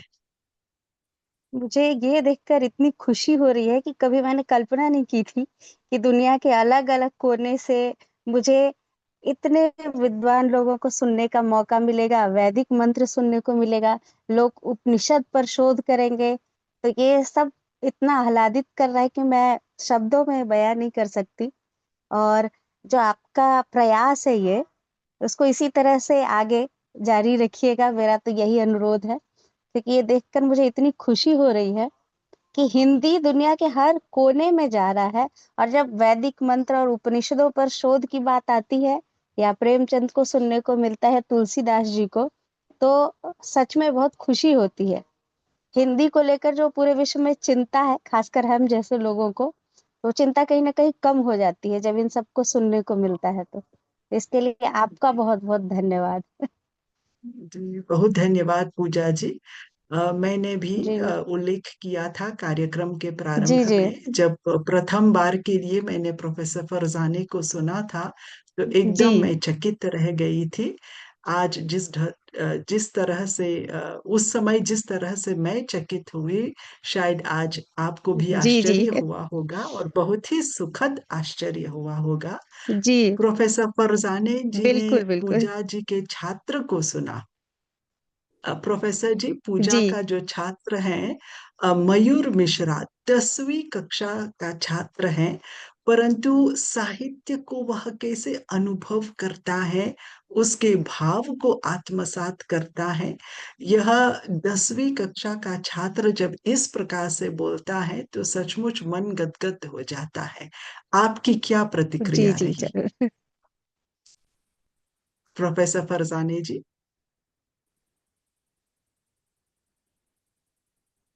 डॉक्टर माधुरी जी, अगेन मैं आपसे आभारी हूँ, धन्यवाद। और डॉक्टर पूजा चुबे से भी धन्यवाद। आपने मुझे जिस ढंग से आपने मेरे बारे में बताया था, मैं अपने आप को उस ढंग से नहीं देखती हूँ। मैं अपने आप को हिंदी में एक छात्र ही समझ लेती हूँ। एक्चुअली हर जी। परदेसी के लिए, ख़ास करके हमारे जैसे परदेसी के लिए, जो हमारे फ़ारसी और हिंदी में लिपि के साथ जो है काफ़ी अंतर होता है। मतलब अभी मैं थोड़ी बहुत संस्कृत भी पढ़ पाती हूँ और फिर हिंदी तो पढ़ा रही हूँ, लेकिन फिर भी अक्सर मतलब ऑलवेज़ जो है मेरे मन में, हृदय में, ख़ास करके जब मैं एक जगह में जब शांत में बैठती हूँ, तो मुझे लगता है कि मेरे पास समय बहुत कम है और मुझे सीखना है और मुझे पढ़ना है और मुझे देखना है। और मदन गोपाल जो 22 जिल्द के 22 वॉल्यूम की प्रेमचंद को की सारी कथा को जो एक दूसरे के साथ जो है वो जोड़ने की कोशिश किया था। तो हर एक वॉल्यूम में ओवर देन मतलब 50 से ऊपर जो है वो कहानी है, कथा है। तो कई बार मैं खुदा से ये मांगना चाहती हूँ कि मतलब इतनी लंबी उम्र ना दे, लेकिन इतनी उम्र दे तो कम से कम तो इतने सारे जितने संस्कृत, फिर उपनिषद, फिर ऋग्वेदा, फिर अथर्ववेद, पता नहीं क्या-क्या चीज़, ऐसी चीज़ है। जैसे मैंने आपको बताया था कि हिंदी भाषा केवल एक भाषा नहीं है, मतलब जैसे वो हिंदी में वो फ़िल्मों में भी एक आया था ना, एक वो शब्द जैसे सत्यम, शिवम, सुंदरम, ये जो मतलब सुंदर। सत्यम जी। भी है, शिवम भी है, सुंदरम भी है, पता नहीं हिंदी भाषा में क्या ख़ास होता है। इवन जब आप, अगर आप फारसी भाषा में भी अगर आपको सीखने का मौका मिल जाए तभी तो फिर वही चीज़, वही सत्य जो फारसी भाषा में है तो आप वही साहित्य को वो हिंदी में भी क्या है वो पा सकते हैं। और इतने कंपैरेटिव क्रिटिसिज्म के मार्ग जो है वो एक दूसरे के साथ जुड़ा हुआ है। तो मैं बस सोचती हूँ कि खुदा मुझे थोड़ा सा इतनी वो करे कि मुझे पढ़ने का और उसके बाद पढ़ाने का मौका मिल जाए। तो मैं मतलब अपने आप को बहुत भाग्यशाली समझ लेती हूँ कि थोड़ी बहुत मुझे संस्कृत क्लासेस जोड़ने की, और फिर उसके बाद गीता परिवार के साथ मैं जुड़ी हुई हूँ। अभी मैं गीता परिवार से 4 लेवल में हूँ। रोज ईरान के समय टाइम के हिसाब से 9 बजे मैं जुड़ जाती हूँ। 10 बजे तक रोज क्लास होती है। सैटरडे मतलब इतवार और शनिवार को छोड़ के रोज गीता के साथ जुड़ चुकी हूँ। तो हर एक शब्द को, हर एक एकदम मतलब सेंटेंस को पढ़ने से फिर उसके बाद क्या कॉन्सेप्ट और डिस्कोर्स दिमाग में वो खुल जाता है। और फिर इससे पता चल जाता है हमारे जैसे वो रिसर्चर लोगों के दिमाग में ये आ जाते हैं कि जो व्यक्ति जो है, जो शुद्धकार जो है, वो भाषा को किसी धर्म या किसी ज्योग्राफी या किसी साहित्य के साथ जब जोड़ जोड़ देता है तभी तो भाषा तो उधर के वो रह जाता है। और जब मैं कई बार जैसे मैं कहती हूँ सर्वे भवन्तु सुखिनः सर्वे निरामयाः सर्वे, ये जब ऐसे पढ़ लेती हूँ कुछ लोग ये सोचते हैं कि आप इसको क्यों पढ़ लेते हैं, ये तो मतलब कुछ अलग लोगों के लिए होता है। ये भाषा और जो भाषा जो ज्ञान उससे मतलब रस निकल जाता है, आप उसको बांध नहीं कर सकते। मतलब जो शुद्ध जो विचार होता है कहीं भी किसी भी धर्म के क्यों ना हो, आप उसको क्या है वो ले सकते हैं। जैसे मधुमक्खी जो है जब मधु को ढूंढने के लिए वो ऊपर वाले खुदा ने उसको बता दिया है कि आप हर एक पुष्प में बैठ करके आपको नेक्टर इकट्ठे करके तभी लाओ, तभी तो मधु तो बन जाता है। तो मेरे हिसाब से हर एक शुद्धकारों की यही कर्तव्य होता है। हमारा धर्म भी है, कर्तव्य भी है और ड्यूटी भी है, मतलब रिस्पॉन्सिबिलिटी भी है कि उस मधुमक्खी की तरह जो है अलग खूबसूरत और जिसमें सुगंध जितना अच्छा है उसमें भेद करके नेक्टार इकट्ठे करके कुछ बना के फिर हम हमारे जो वो जो मधु जो निकल जाता है उसके अंदर जो कोई बांध, ये सब चीज की मेरे हिसाब से नहीं होना चाहिए।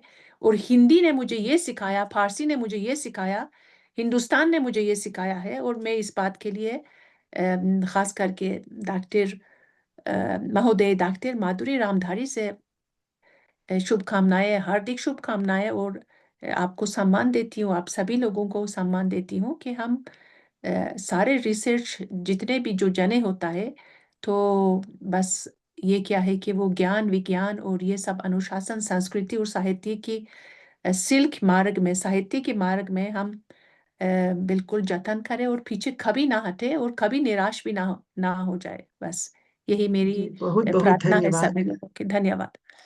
बहुत धन्यवाद प्रोफेसर फरजाने जी। सर्वे भद्राणि पश्यन्तु, हम सब भद्र भाव से देखें, जो भद्र है, सुंदर है, सकारात्मक है, उसी को देखें। हिंदी भाषा में, उपनिषद में, गीता में और वेद में जो भद्र है उसको आप देखकर उसका संचार कर रही हैं, दूसरों तक पहुंचा रही है। यह तो बहुत ही अद्भुत बात है। हमारे साथ मॉरिशस में भारतीय उच्चायोग में द्वितीय सचिव भाषा और संस्कृति श्रीमती श्रुति पाठक जी जुड़ी हुई है। वे भी आप ही की तरह, उनका जो दायित्व है वह है संस्कृति के जो भद्र पक्ष है, सबसे सुंदर पक्ष है, उसका प्रसार करना। श्रीमती श्रुति पाठक जी से मैं अनुरोध करती हूँ कि वे अपनी प्रतिक्रिया हमारे सामने प्रस्तुत करें। इस मंच से जुड़े सभी विद्वानों को, विदुषियों को मेरा प्रणाम, नमस्कार। बहुत ही अच्छा कार्यक्रम चल रहा है आपका। मैं बस थोड़ी देर से जुड़ी और ये मुझे बहुत अच्छा लगा। आज मुझे तेहरान विश्वविद्यालय की डॉक्टर फरजाने आजम फरजाने, यस, आज बहुत उनसे मुझे उनको सुनने का भी मौका मिला। और श्रीमती मंगरा धनेश्वरी मॉरिशस से जुड़ी, इन दो विदुषियों को आज मुझे सुनने का मौका मिला। बहुत अच्छा लगा कि तेहरान में इतना अच्छा वो बोल रही हैं और जो उन्होंने बात कही सर्वे भवन्तु सुखिनः से जो उन्होंने अपना वक्तव्य दिया, ये भारतीय संस्कृति के लिए देखिए कितनी बड़ी बात है कि वो सबको सर्वे भवन्तु सुखिनः की भावना कि सभी का कल्याण हो, सभी के सुख की कामना करती है। वसुधैव कुटुंबकम का भाव है उसके अंदर। तो वो जो कहते हैं ना, भाषा जो होती है वो संस्कृति की वाहिका होती है। जैसे जैसे हम भाषा से जुड़ते हैं उस संस्कृति को भी आत्मसात करते चले जाते हैं। और भारतीय संस्कृति तो इतनी इसके अंदर गहनता है और सबको इतना आनंदित करने वाली है और ज्ञान से भरी हुई है कि जो इसके समीप आता है वो कुछ इतने उसको, जैसे एक सागर में इतनी अनंत सीपियां होती हैं, वैसे ही इसमें ज्ञान की गंगा प्रवाहित होती है।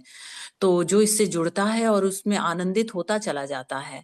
तो आप सभी ने आज जो भी इस कार्यक्रम में आए, मुझे 2 को सुनने का मौका मिला और मुझे बहुत अच्छा लगा और इसके लिए मैं विश्व हिंदी सचिवालय की महानिदेशक श्रीमती माधुरी रामधारी का भी धन्यवाद करती हूँ। बहुत अच्छा कार्यक्रम आयोजित किया है और आप सभी विदुषियों का एक बार फिर से दिल से को मैं नमन करती हूँ।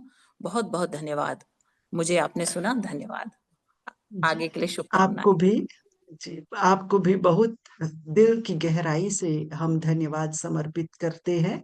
श्रीमती श्रुति पाठक जी, द्वितीय सचिव भाषा एवं संस्कृति, भारतीय उच्चायोग से विश्व हिंदी सचिवालय की कार्यक्रम एवं गतिविधि समिति की सम्माननीय सदस्य हैं और साथ में जो कर्मी समिति है उसकी भी आदरणीय सदस्य हैं। इनके मार्गदर्शन में ही सचिवालय के कार्यक्रम आयोजित होते हैं और संपन्न भी होते हैं।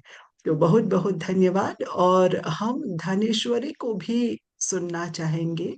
मैं आप सभी जो अन्य देशों से जुड़े हुए हैं बताना चाहूंगी कि मॉरिशस में बैठका शब्द शायद आपने सुना होगा, या फिर हमारे जो पूर्वज आए थे भारत से और दिन भर गन्ने के खेतों में काम करते थे, शाम के समय सभी अपने परिचितों को बुलाते थे और कहते थे आइए हम बैठें।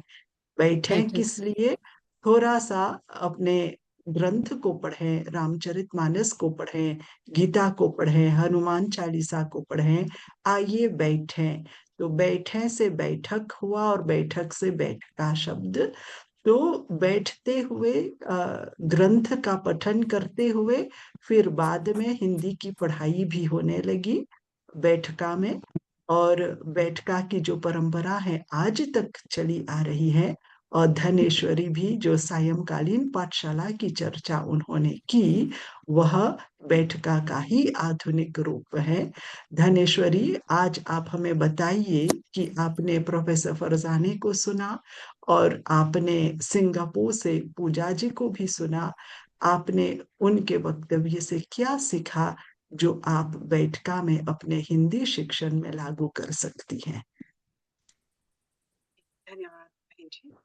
सबसे पहले मैं सिंगापुर से पूजा जी से कहना चाहूंगी कि जिस तकनीकी का प्रयोग, प्रौद्योगिकी का प्रयोग वे करते हैं जब वे कक्षा करती है, कैसे वे अपने छात्रों को पढ़ाती है, क्योंकि उन्होंने अत्यधिक तकनीकी का प्रयोग करके छात्रों को जोड़ने का प्रयास उन्होंने किया। तो क्या वे इन्हीं तकनीकी का प्रयोग करते हैं शिक्षण के माध्यम से शिक्षा को पढ़ाने के लिए?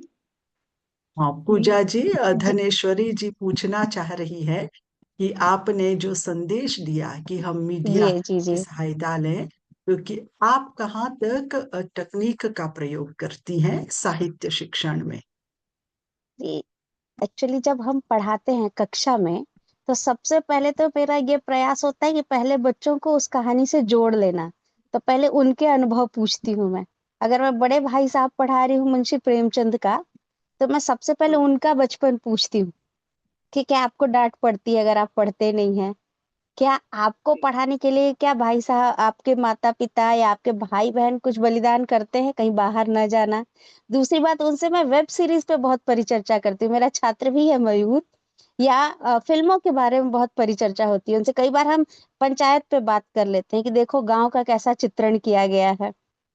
तो हमेशा जब मैं पढ़ाती हूँ तो न्यूज़ चैनल्स पे कोई समाचार आया है, कोई एक रील है जो बहुत वायरल है, तो हम कभी उसकी चर्चा कर लेते हैं। तो छात्र अपने आप उस कहानी से जुड़ने लगते हैं।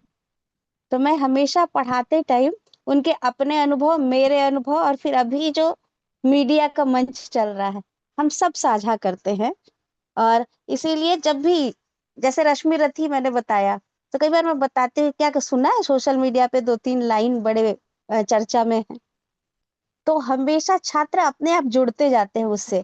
जैसे गाइड फ़िल्म की बात की या तीसरी कसम की बात की, उसमें हीरामन कितना भोला था, तो तुरंत बच्चों को गाना भी सुनाया मैंने तीसरी कसम का, क्योंकि शैलेंद्र का लिखा हुआ है।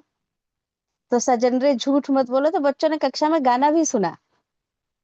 तो वो सारी चीज़ें जब तकनीक का हम प्रयोग करते हैं तो अपने आप बच्चे जुड़ने भी लगते हैं। कई बार समय का अभाव होता है, नहीं तो मेरा प्रयास होता है कि उनको कोई मूवी या फ़िल्म भी दिखा दूँ जो साहित्य से जुड़ा हो। प्रोफ़ेसर बहुत एपीजे अब्दुल धन्य कलाम के लिए मैंने परमाणु की बात कर लेते हैं हम। तो ये जुड़ जाते हैं बच्चे क्योंकि वो सोशल मीडिया देखते हैं। तो हम बताते हैं कि वहाँ भी अच्छी चीज़ें हैं जो हम ग्रहण कर सकते हैं। जी, धन्यवाद। बहुत बहुत धन्यवाद।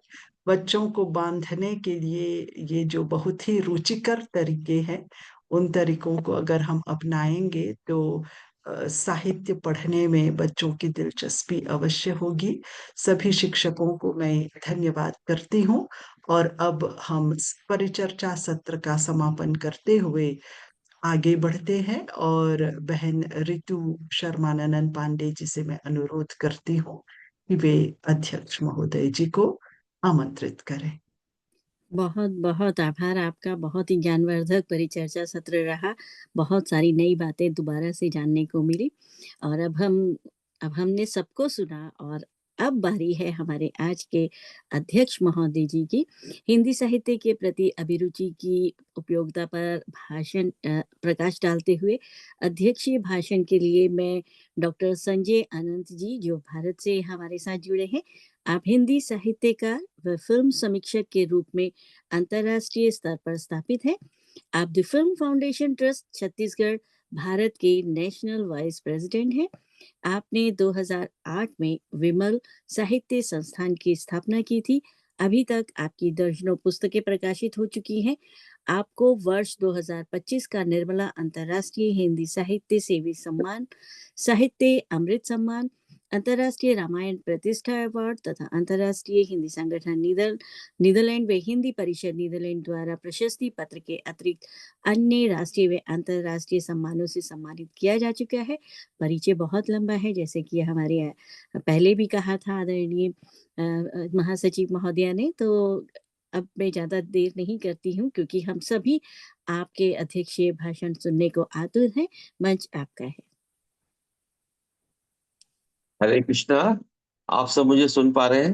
ऋतु जी, मेरी जी आवाज आप तक पहुंच रही है? जी, बिल्कुल बिल्कुल। आदरणीय माधुरी जी, ऋतु जी, मिश्रा जी, डॉक्टर रामशंकर जी और तेहरान से जो हमारी बहन जुड़ी हैं, प्रोफेसर लोताफी जी, अगर मैं सही प्रोनाउंस कर रहा हूं तो, और संजय भारद्वाज जी, और जो भी विद्वज्जन जो हमारे इस कार्यक्रम में जुड़े हैं और जो हमारे स्टूडेंट विद्यार्थी जुड़े हैं और इस कार्यक्रम को विश्व में जहाँ कहीं भी देखा जा रहा है दर्शक के रूप में, उन सभी को मैं डॉक्टर संजय अनंत बहुत बहुत प्रणाम करता हूँ। और आज की यह परिचर्चा आपने देखी और इसमें इसकी गंभीरता को आपने समझा होगा। जो विषय था वो है हिंदी साहित्य के प्रति अभिरुचि। तो मित्रों, मेरा कहना ये है कि ये हिंदी का ही केवल एक विषय नहीं रह गया, ये एक वैश्विक प्रश्न बन चुका है।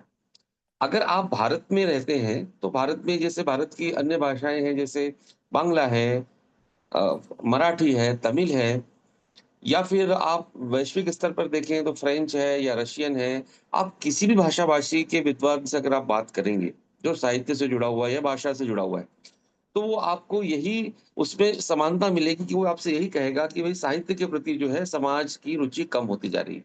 21वीं सदी में जो हम लोग रह रहे हैं, हमारा जो ये समाज रह रहा है, हमारी जो पूरी पीढ़ी रह रही है, चाहे वो किसी भी विश्व के किसी भी देश में रहती हो, तो साहित्य के प्रति जो है वो रुचि लोगों की बहुत कम हो रही है। इसका कारण ये है मित्रों कि व्यक्ति जो है अपने अंतर्मन से प्रश्न पूछता है कि भाई मैं साहित्य क्यों पढूं? मुझे साहित्य पढ़ने से क्या मिलेगा? क्योंकि 19वीं शताब्दी के बाद से जो औद्योगिक क्रांति आई है, इंडस्ट्रियल रिवॉल्यूशन आया और विज्ञान की उन्नति हुई, तो हमारे मानव समाज की सोच समझ में बहुत बड़ा परिवर्तन आया है। तो आज अगर मैं ये कहूँ कि साहित्य दूसरे पायदान पे चला गया है, तो कोई अतिशयोक्ति नहीं होगी। ये पूरे विश्व में हो रहा है, केवल हमारे हिंदी की बात नहीं है। तो आज अगर हम ये सोचे कि आज का मानव अगर ये प्रश्न करता है कि भाई उसको साहित्य पढ़ने से क्या मिलेगा, तो ये एक शाश्वत प्रश्न है और एक व्यवहारिक भी है कि देखिए अगर वो तकनीकी विषयों पर पढ़ाई करता है या वाणिज्य पढ़ता है या मैनेजमेंट की पढ़ाई करता है या विज्ञान के किसी विषय की पढ़ाई करता है, तो वो ये मान के चलता है कि इससे मुझे जीवन में जो है मैं प्रगति होगी, आगे बढ़ पाऊंगा। ये एक उसका सबसे बड़ा जो उसका जो कारण है, वो हम समझ पाते हैं। लेकिन आप देखिए कि अगर अगर विश्व में बहुत पुराने लेखक है 18वीं सदी के, उनका नाम है इनेमुएल नोडियर, फ्रेंच के लेखक है। मैं उनको जो है कोट कर रहा हूँ। उन्होंने लिटरेचर की के लिए एक बहुत अच्छी बात कही, साहित्य के लिए उन्होंने एक अच्छी बात कही। उन्होंने कहा कि literature is expression of society. Literature जो है, फ्रेंच लेखक है, उनका कहना था कि literature is expression of society. अगर ये माने कि साहित्य जो है समाज की अभिव्यक्ति है और समाज का एक बहुत बड़ा वर्ग साहित्य को नहीं पढ़ना चाहेगा या साहित्य से किसी कारण से अलग हो रहा है, आर्थिक कारण हो सकते हैं या आज का जो हमारा जो वैश्विक जो सोच समझ जो आर्थिक प्रधान हो गई है, जिसमें इकोनॉमी और जो है जो सबके से जुड़े प्रश्न सर्व से और सबसे ज्यादा महत्वपूर्ण माने जाते हैं, ऐसे समाज में हम रह रहे हैं, तो वहां पे निश्चित ही साहित्य जो है दूसरे पायदान पे चला गया है। तो ये एक बहुत बड़ा कारण है। आज विश्व हिंदी सचिवालय आदरणीय डॉक्टर माधुरी जी के नेतृत्व में हिंदी साहित्य में अभिरुचि जैसे विषयों पर संगोष्ठी के माध्यम से इस विषय पे जागरण लाने का प्रयास जो किया जा रहा है वो निश्चित ही वंदनीय है। हिंदी भाषा एक बहुत ही समृद्ध भाषा है। मैं एक हिंदी भाषी हूँ, हिंदी भाषा को मैं लिखता हूँ, इसलिए मैं नहीं कह रहा हूँ। मैं वास्तव में अगर आप हिंदी भाषा को अगर कोई गैर हिंदी भाषी भी अगर हिंदी भाषा को सीखेगा या समझने का प्रयास करेगा या भारत से जुड़ने का प्रयास करेगा, तो पाएगा कि निश्चित ही हिंदी बहुत समृद्ध है। रामचरितमानस से अगर मैं आरंभ करूँ हिंदी काव्य को, तो आज की आधुनिक कविता तक या हमारे गाँव में जो चौपालों में जो किस्से कहानियाँ बड़े बुजुर्ग सुनाया करते थे, वहां से अगर हम आरंभ करें, तो आज की आधुनिक उपन्यास लेखन तक हिंदी ने एक बहुत बड़ी यात्रा, एक बहुत लंबी यात्रा तय करी है। आप में से आदरणीय माधुरी जी जो है वो मॉरिशस से आती हैं और जैसा मुझे उनके बारे में जानकारी मिली है कि वो भारतवंशी हैं। तो आप ये देखिए कि जो पूर्वज उनके आए, मॉरिशस है, फिजी है, सूरीनाम है, वेस्ट इंडीज के कुछ देश हैं, तो वहां पर जो लोग लाए गए, तो उनके जो पूर्वज थे उनको श्रमिक के रूप में लाया गया था। उन्हें बड़े सुनहरे स्वप्न दिखाए गए थे कि आप इन द्वीपों में चलिए, काम करिए, उसके बाद जब आप लौटेंगे तो आप माला माल हो जाएंगे, आपके पास बहुत पैसा होगा। इस लालच में, इस सुनहरे स्वप्न को देखते हुए हमारे वो श्रमिक भाई इन द्वीपों में आए, लेकिन उनका दुर्भाग्य ये था कि वो यहाँ आकर कैद होकर रह गए। उन्हें यहाँ से वापस जाने का कोई भी रास्ता उन्होंने जिन भी उपनिवेशिक ताकतों ने लाया, चाहे वो अंग्रेज हो, फ्रेंच हो, पुर्तगीज हो, इन्होंने वापस जाने का कोई रास्ता उनके लिए नहीं छोड़ा था। ये गिरमिटिया कहलाए। तो अब मैं आज गिरमिटिया का उल्लेख क्यों कर रहा हूँ? देखिए इसलिए कर रहा हूँ कि जब गिरमिटिया जिन्हें कहा जाता था, हमारे जो श्रमिक थे, हमारे जो भारतवंशी जो रह रहे फिजी में, मॉरिशस में, इनके जो पूर्वज थे, दिन भर इनसे कड़ी मेहनत कराई जाती थी, बड़ा कड़ा श्रम कराया जाता था। एक तरह से ये गुलामों की तरह काम करते थे खेतों में, उनके उनके अन्य कार्यों में। और जब ये रात को थक मान कर जो अपने श्रमिक स्थानों में, अपने अपने झोपड़ियों में, अपने विश्रामालय में पहुंचते थे, तो इनके पास उस समय कोई मनोरंजन का कोई साधन नहीं था। ये अपने साथ जो ढोलक मंजीरा लाए थे, अपने घरों से, अपने गाँव से उसे बजाते और साथ में रामचरितमानस का गान करते, हनुमान चालीसा का गान करते। यही उनके लिए मनोरंजन भी था और संबल भी था। क्योंकि देखिए, हमारे यहाँ पर आध्यात्म जो है, वो साहित्य से अलग नहीं था उस काल में। उस काल का जो साहित्य लिखा गया, यानी भक्ति काल का जो साहित्य है, उसमें हमारा साहित्य जो है भक्ति से जुड़ा हुआ था। तो वो गिरमिटिया जो हमारे जो श्रमिक थे, उनके लिए ये एक बहुत बड़े आत्मविश्वास को पैदा करता था, उन्हें जीवन जीने के लिए प्रेरित करता था, और जो जीवन में उनका कड़ा संघर्ष का जो समय आया था, उसमें वे अपने आप को मजबूती के साथ रख पाए, उसमें रामचरितमानस का बहुत बड़ा योगदान था गिरमिटियास का। अगर आप गिरमिटिया का इतिहास पढ़ेंगे, तो उसमें रामचरितमानस को आप कभी भी जो है वो नकार नहीं सकते। रामचरितमानस का एक बहुत बड़ा जो है उसमें योगदान हम देखते हैं। अब आप ये जो प्रश्न आज हम लोगों ने जो आज का जो विषय रखा गया था कि हिंदी साहित्य में अभिरुचि, तो ये विषय वैश्विक है, मैं ऐसा मानता हूँ। केवल हमारे हिंदी भाषा तक ही सीमित नहीं, आज ये पूरे विश्व में चल रहा है। और इसका सबसे बड़ा कारण है कि आज हमारा समाज जो है पूरे विश्व स्तर पे जो ग्लोबल ये फिनोमिना है कि पूरे विश्व में हम आर्थिक प्रधान हो गए। जिस विषय से अर्थ का लाभ होता है, जिस विषय से हम जीवन में आर्थिक उन्नति प्राप्त कर सकते हैं, उसे ही हम पढ़ना चाहते हैं, उसे ही हम सीखना चाहते हैं। ये एक प्रकार का मैं कहता हूँ कि दुर्भाग्य ही है, क्योंकि मैं ऐसा मानता हूँ कि मेरी अपनी जो निजी मान्यता है, मैंने कई जगह लिखा भी है इस बात को, कि साहित्य मानव मन को संतृप्त करता है। फिर से मैं अपनी बात को दोहराता हूँ, साहित्य मानव मन को संतृप्त करता है। आप अगर साहित्य पढ़ते हैं तो आपके अंदर संतृप्ति का भाव आता है। आपके आपके आपके मन में जीवन के प्रति जो है वो एक दृष्टिकोण जो है वह जगता है, निरंतरता उसके उसके विषय में पैदा होती है। यही साहित्य का जो है वो सबसे बड़ा योगदान है। हमारे यहाँ पर चाहे हम रामचरितमानस का काल लें, भक्ति काल लें, या हमारा जो पिछला हिंदी साहित्य का जो हमारा जिसे हम स्वर्ण युग कहते हैं, महादेवी वर्मा का काल, जयशंकर प्रसाद जी का काल जो है, उस काल में जो हमारे काव्य लिखा गया, वो हमारे स्वर्णिम युग का जो काव्य अगर हम कभी भी पढ़ें, तो हमारे मन में संतृप्ति का भाव आता है, मन से क्लेश चला जाता है। हम अपने अंतर में झाँकना शुरू करते हैं, हम अपने आस-पास के समाज में जो घटना चक्र घटते हैं, उसके प्रति हमारे अंदर संवेदनशीलता आती है। एक साहित्य प्रेमी व्यक्ति और एक असाहित्यिक व्यक्ति जिसका साहित्य से कोई को लेना-देना ना हो, एक ही घटना को अगर देख रहा है, तो उसके उसके अंतर्मन में 2 तरह की प्रतिक्रिया होंगी। अगर वो साहित्य प्रेमी है, तो उसके अंदर संवेदनशीलता होगी।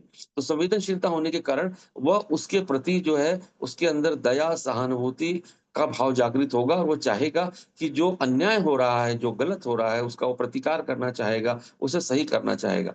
और जो व्यक्ति साहित्य से नहीं जुड़ा है, वो उसके प्रति उदासीनता का भाव लेकर चलेगा। मुझे क्या करना है? मुझे अपने जीवन में आगे बढ़ना है, मुझे आर्थिक लाभ प्राप्त करना है, मुझे इन विषयों पर नहीं जाना है। तो आज का जो विषय है, वो निश्चित ही बहुत ही महत्वपूर्ण है, और हम हिंदी भाषी हैं, तो हम हिंदी की पहले बात करते हैं। तो आज की जो परिचर्चा चली, उसे मैंने बड़े ध्यान से सुना। सबसे पहले तो डॉक्टर माधुरी जी ने सबका स्वागत किया। बहुत ही सुरुचिपूर्ण ढंग से उन्होंने सबका स्वागत किया, सभी महानुभावों का परिचय बताया। और जब उन्होंने दूसरी बार उन्होंने मैंने जब संबोधन सुना, तो उन्होंने बैठका का उपयोग का उल्लेख किया। बैठका के संबंध में मैं जानता हूँ, पर अधिकांश हिंदी भाषी जो है हमारे भारत में रहते हैं, उसके विषय में नहीं जानते, उसके महत्व को नहीं जानते। ये एक बहुत ही छोटी बैठक हुआ करती थी। इसमें ऐसे हजारों सैकड़ों लोग नहीं आते थे। इसमें सिर्फ वो थोड़े लोग बैठते थे, लेकिन उस बैठका जो होती थी, उस बैठक में वे हमारे उस समय के जो साहित्य था, यानी जो हमारा जो पुराना साहित्य जो हमारे धर्म से जुड़ा हुआ है, उसकी वो चर्चा करते थे। एक प्रकार से उस बैठक के माध्यम से आध्यात्मिक ज्ञान एक-दूसरे के साथ जो है वो साझा करते थे। तो इसका बड़ा महत्व है, और बैठका जो है मॉरिशस की संस्कृति का एक अभिन्न हिस्सा है। और आदरणीय माधुरी जी की मैं वंदना करूँगा, उनको प्रणाम करूँगा कि आज उन्होंने इस बात का अपने उद्बोधन में उल्लेख किया। उसके बाद में आज के जो परिचर्चा में जो हमारे भाग लिए उन बच्चों के और उनके विषयों में, और जो अन्य महानुभावों ने उनके विषयों पर मैं अपनी बात रखता हूँ। सबसे पहले सिंगापुर में जो 10वीं के छात्र थे, मयूर मिश्र जी, बहुत अच्छा बोला, हिंदी बड़ी शुद्ध थी उनकी। शायद भारत से आते-जाते रहते हैं, इसलिए उनका जो एसेंट था बोलने का, जो उनका लहज़ा था बात करने का, वो विशुद्ध भारतीय था। तो साहित्य से मुझे संवेदनशीलता मिली। उन्होंने एक बड़ी अच्छी बात कही और मिथिलेश्वर जी की हरिहर काका की कहानी का उन्होंने उल्लेख किया। मुंशी प्रेमचंद जी के 2 भाई कहानी का उल्लेख किया। मैथिली शरण गुप्त को उन्होंने पढ़ा है, उन्होंने ये बताया। तो निश्चित ही जो उनकी शिक्षिका हैं पूजा चौबे जी, मैं उनकी वंदना करता हूँ, उनको प्रणाम करता हूँ कि उन्होंने अपने अपने छात्र को इस तरह इस कार्य के लिए प्रेरित किया। उन्होंने ये भी अपनी बात में रखा मयूर ने कि मैंने सत्यजीत रे और गुरुदत्त की फ़िल्में देखी है। तो बेटा गुरुदत्त का ये जो है वो जन्म शती वर्ष है। मैं द फ़िल्म फाउंडेशन ट्रस्ट का नेशनल वाइस प्रेसिडेंट भी हूँ। इस नाते भी मैं आपको ये बताना चाहूँगा कि आप गुरुदत्त की फ़िल्में देखिए। गुरुदत्त की जो फ़िल्में हैं, वो सुनहरे पर्दे पर लिखा हुआ साहित्य है।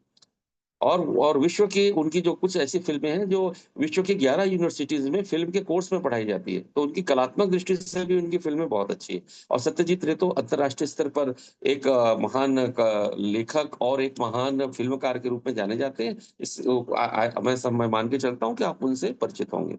उस उनकी जो शिक्षिका थी पूजा चौबे जी, उन्होंने भी ये कहा कि 90 के दशक में जो भारत था, जब टेलीविज़न इतना नहीं था और जो सोशल मीडिया नहीं था, इतने सारे मनोरंजन के साधन नहीं थे, तो पत्र-पत्रिकाएँ और साहित्य ही वास्तव में मनोरंजन का साधन होता था। पर ये वो मनोरंजन था बंधुओं कि जिसके साथ ज्ञान भी हमें मिलता था। जैसे मान लीजिए उस काल में धर्मयुग पत्रिका आती थी, सरिता आती थी घरों में, मैं भारत के विषय में बता रहा हूँ। तो ये सब पत्रिकाएँ आती थी, इनमें साहित्य भी होता था और उस समय का कुछ जो मनोरंजन के जो समसामयिक विषय होते थे, वो भी होते थे। तो हमें मनोरंजन भी मिलता था और हमें साहित्य भी मिलता था। तो पूजा जी की बात से मैं सहमत हूँ कि 90 के दशक में साहित्य जो है हमारा एक बहुत बड़ा साधन था और हमें पत्र-पत्रिकाओं और पुस्तकें दोनों तरह से समाज में उसकी स्वीकार्यता थी और हमारे मध्यम वर्ग में पुस्तकें पढ़ी भी जाती थी।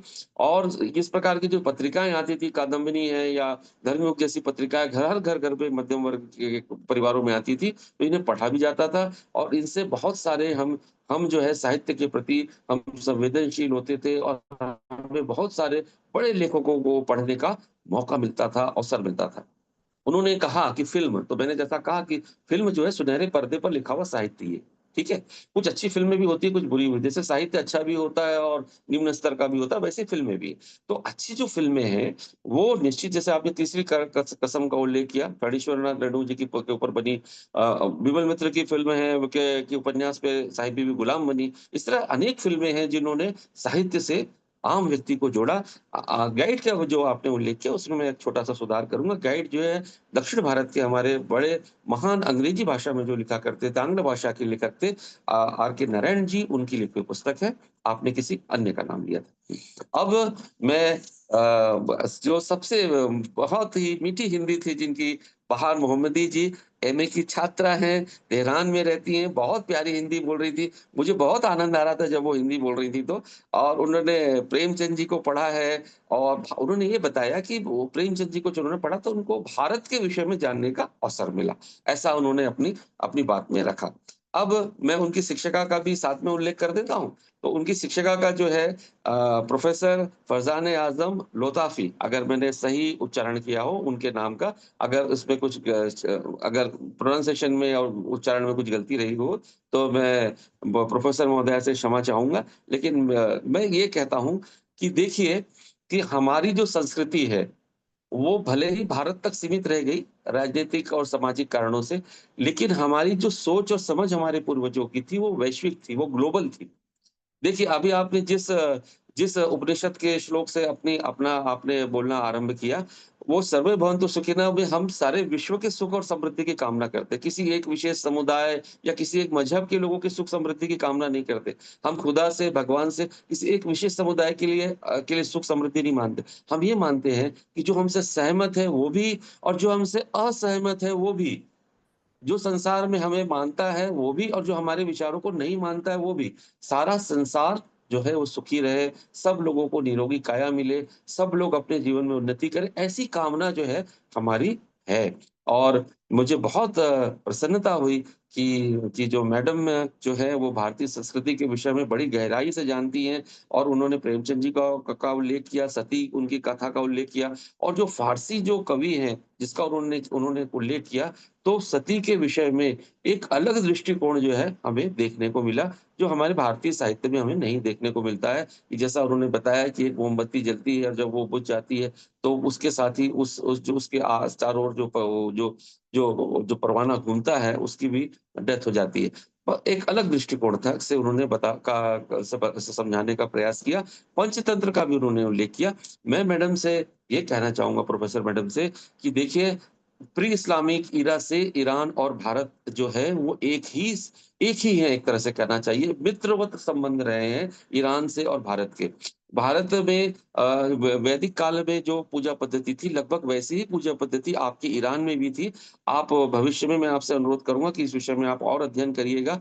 हमारे भारत में आपके ईरान से आए हुए एक बहुत बड़ी माइनॉरिटीज़ रहती है, जो पारसी कहलाते हैं, जो आपके ईरान से बहुत इस्लाम आने के बाद वे वहाँ से माइग्रेट होकर हमारे देश में आकर बसे, जिन्हें हम पारसी कहते हैं। ये अग्नि पूजक हैं और आज भी अपने अपने को ईरानी मानते हैं और ईरान की संस्कृति सभ्यता को बड़ी शिद्दत से उन्होंने बचा के रखा हुआ है।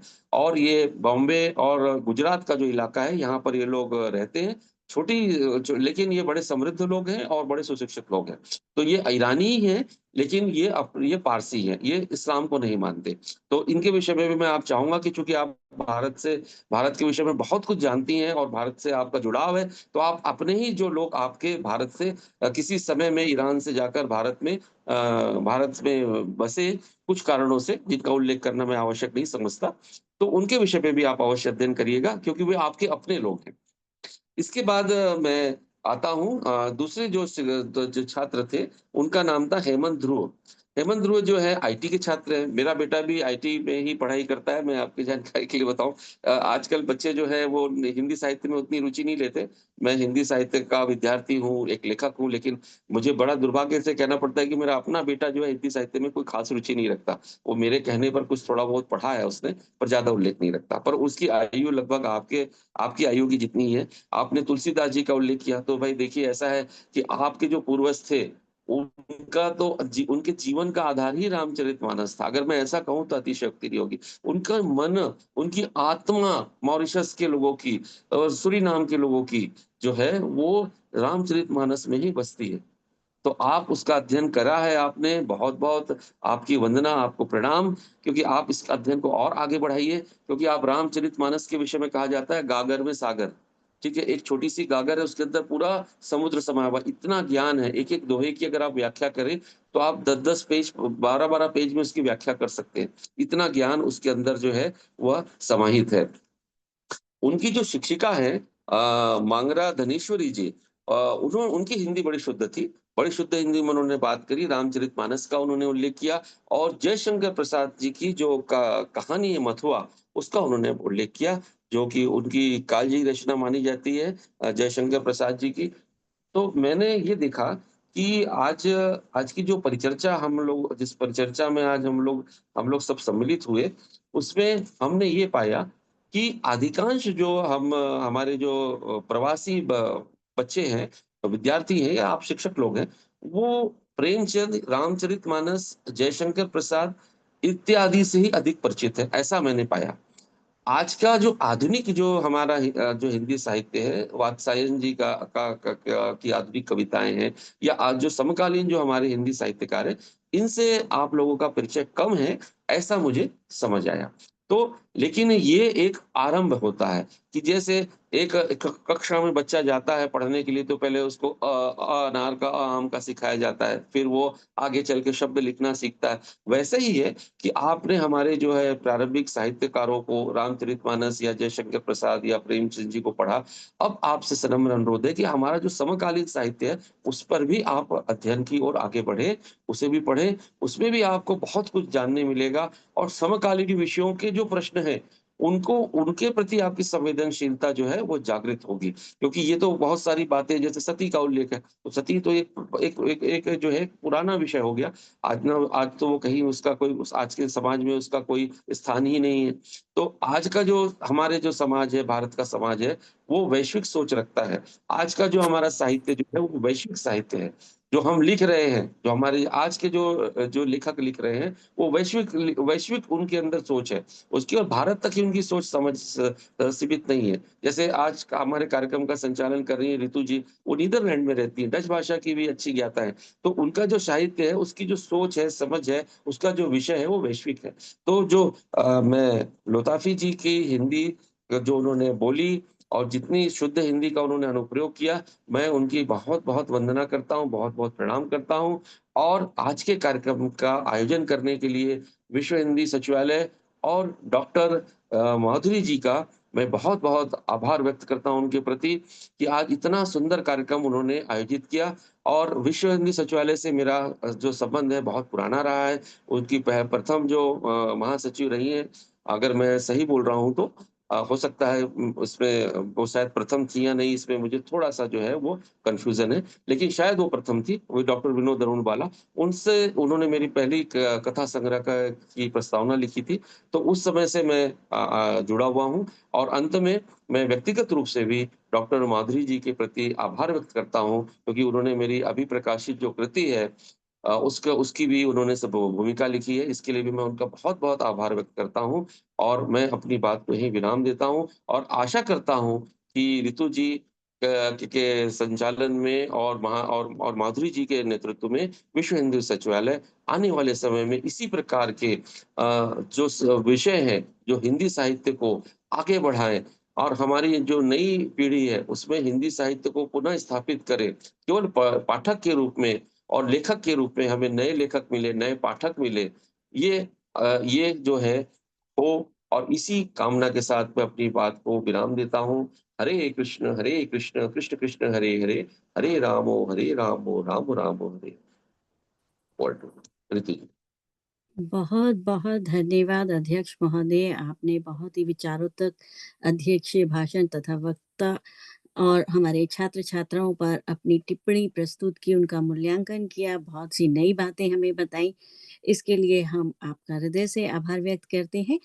आपका तो हृदय से आभार व्यक्त करते ही हैं, साथ ही हमारे आज के मंच पर जुड़े हुए हमारे सभी अतिथियों के आभार ज्ञापन के लिए मैं मंच पर आमंत्रित करना चाहूँगी विश्व हिंदी सचिवालय के उप महासचिव आदरणीय डॉक्टर शुभांकर मिश्र जी को। मंच आपका है। बहुत बहुत धन्यवाद, बहुत बहुत नमस्कार आप सबको। जैसा कि हम सब ने देखा कि आज के इस कार्यक्रम में हमने कई साहित्य के और भाषा के कई रंग देखे, कई पहलुओं पर हमने चर्चा की। ये कार्यक्रम बहुत सार्थक रहा आप सबके सौजन्य से, आप सबके सहयोग से। मैं ऋतु जी को विशेष धन्यवाद देना चाहूँगा कि जिस तरह से उन्होंने सूत्रधार की तरह इस कार्यक्रम का संचालन किया, उसमें और चार चाँद लग गया। तो और बहुत खुशी हुई मुझे कि आज जैसे मैंने अध्यक्षीय भाषण सुना डॉक्टर संजय अनंत जी का। आप हिंदी साहित्यकार हो, फिल्म समीक्षक हैं, भारत से जुड़े थे। आपका लेखन का एक बड़ा लंबा अनुभव है और आपकी लेखन जो है वो बहुव्यापी है, कई फलक हैं उसमें। हम सब आपको जानते हैं और आपकी रचनाओं को पढ़ते रहते हैं। तो आपसे आज जब साक्षात सुनने का मौका मिला आपका, तो बहुत ही अच्छा लगा। हमारा ज्ञानवर्धन हुआ। इसी तरह से आप हमारे साथ जुड़े रहिए, हमारे सरोकारों के साथ। और मुझे लगता है कि इसी तरह से जैसे आप जैसे विद्वानों का सहयोग रहेगा, तो विश्व हिंदी सचिवालय निश्चित रूप से आगे बढ़ेगा। मैं आभारी हूँ इसके साथ ही जितने भी प्रतिभागी थे, आप सब समय-समय पर सबने सबको धन्यवाद दिया ही है। मुझे अतिरिक्त कुछ कहने की ज़रूरत नहीं है, उपृष्ठ-पेषण होगा, बार-बार एक ही बात को दोहराने वाली बात होगी। मैं मयूर मिश्र जी सिंगापुर से जुड़े थे, मैं आपकी रचनाओं को सुन रहा था, आपने बड़े बेहद संजीदगी से अपने बात को कही। बहार मोहम्मदी जी ईरान से जुड़े हैं। आपकी रचनाओं में भी हमें एक खासा एक रंग दिखा। बहुत-बहुत आभार। आप सब इस छोटी सी उम्र में जिस तरह से हिंदी की रचनाओं के साथ उनको वाचन कर रहे हैं, पठन कर रहे हैं, वो हम सब के लिए निश्चित रूप से बड़ा उत्साहवर्धक है और श्लाघनीय भी है। आपको ढेरों साधुवाद, बधाई।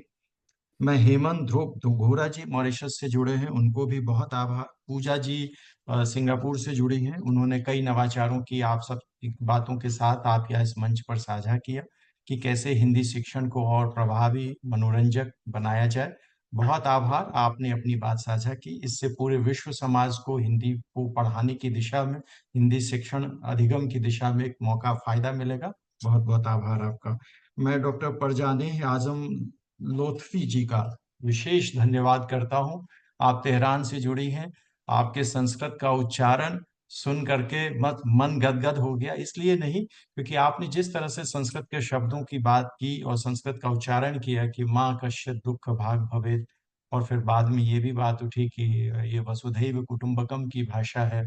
निश्चित रूप से अयम निजः परो वेति वा लघु चेतसाम गणयति उदार चरिता नाम कृते तु वसुधैव कुटुंबकम।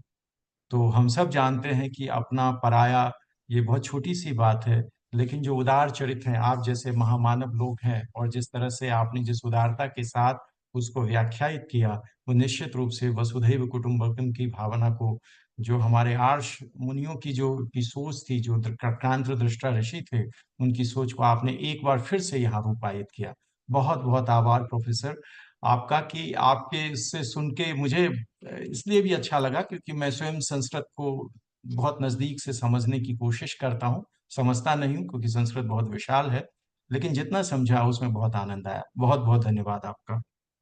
मैं मग्रा धनेश्वरी जी मॉरिशस से जुड़ी है, उनका भी आभारी हूँ। और मैं विश्व हिंदी सचिवालय की, आप सब जानते हैं कि विश्व हिंदी सचिवालय डॉक्टर माधुरी रामधारी जी महासचिव के नेतृत्व में हम सब काम कर रहे हैं। आपका निर्देशन हम सबको निरंतर मिलता रहा है, और इसी प्रकार से हम उम्मीद करते हैं कि इसी तरह से हम सब आपके निर्देशन में काम करते रहें। बहुत बहुत आभार। इसके साथ ही विश्व हिंदी सचिवालय के और लोग भी जो हमारे साथ जुड़े हैं, जो कई बार पर्दों के पीछे होते हैं, जिसे हम अनसंग हीरो कहते हैं, कि उनका कोई नाम नहीं लेता है, उन तमाम लोगों को जिसने भी, जो छोटे बड़े किसी भी काम के साथ हमारे साथ जुड़े रहे, क्योंकि ये ताना बाना कार्यक्रम का तभी पूरा बनता है जबकि उसमें सब लोगों का सही समय पर सही स्थान पर उपयोग होता है। तो बहुत बहुत आभार उन सब का। मैं संजय भारद्वाज जी का, रमाशंकर चौबे जी का भी आभारी हूँ। आप सबको सुनने के बाद निश्चित रूप से इस बात में कोई संदेह नहीं है कि हिंदी यकीनन आगे बढ़कर रहेगी। बहुत आभार, बहुत धन्यवाद आप सबके सहयोग के लिए, सदाशयता के लिए, सरोकार के लिए। इसी प्रकार हमारे प्रयोजनों के साथ आप जुड़े रहिए, क्योंकि सिर्फ ये हमारा प्रयोजन नहीं है, ये हम सब का प्रयोजन है। यदि हम सब का, जहाँ मैं की जगह हम है, जहाँ व्यष्टि के स्थान पर समष्टि की बात है, पूरे विश्व की बात है, तो मुझे लगता है कि हम सब का सरोकार है। हम सब इसके लिए थोड़े न थोड़े लालची जरूर हैं कि ये भाषा आगे बढ़े, या कोई भी भारत की, विश्व की कोई भी भाषा जरूर आगे बढ़े, क्योंकि उसमें एक संस्कृति का एक ताना बाना होता है। तो मुझे लगता है कि ये भी बढ़े, सारी भाषाएं बढ़े। मुझे लगता है कि हम और ये कहें इस भाषा के माध्यम से, या विश्व की भाषा के माध्यम से, कि आ नो भद्राः क्रतवो जन्तु विश्वतः, let noble thought come from every side. तो चारों तरफ से हमारे साथ वो उन भाषा के माध्यम से वो भद्र वचन हमारे पास आए, ताकि हम एक सरोकारी आदमी बने, एक सरोकारी नागरिक बने, और विश्व में इसी प्रकार से सृजनात्मकता के साथ आगे बढ़ते रहें। बहुत आभार, बहुत धन्यवाद। भारत की ओर से, मॉरिशस की ओर से, मेरी तरफ से भी बहुत बहुत आभार। बहुत बहुत आभार आदरणीय, आपने बहुत ही विनम्र शब्दों में उत्साहवर्धक आशीर्वचनों के द्वारा हमारे सभी अतिथियों का आभार ज्ञापन किया। मैं भी आप सबका आभार ज्ञापन करती हूँ मुझे ये अवसर प्रदान करने के लिए। और अंत में दो दोहे, जैसा मैं हमेशा पढ़ती हूँ, आज भी पढ़ूंगी कार्यक्रम समापन करने से पहले। शब्द बने जब भाव से, जगे मनोहर राग, हिंदी साहित्य तब कहे जीवन का अनुराग। कबीरा तुलसी सूर के अमृत वचन अपार, हिंदी की गंगा बहे जन मन करे उद्धार। आप सबको इस मंच पर उपस्थित सभी सखियों को, सभी सखाओं को, आदरणीयों को, साहित्य मनीषियों को और हमारे इस आभासी पटल से उस पार जुड़े हुए, फेसबुक से जुड़े हुए, जूम से जुड़े हुए सभी दर्शकों को मैं दिल से आभार व्यक्त करती हूँ। अगले कार्यक्रम में हम फिर जुड़ेंगे हिंदी की अभिरुचि में नए छात्रों, नए शिक्षकों के साथ। तब तक के लिए हमें आज्ञा दीजिए। धन्यवाद।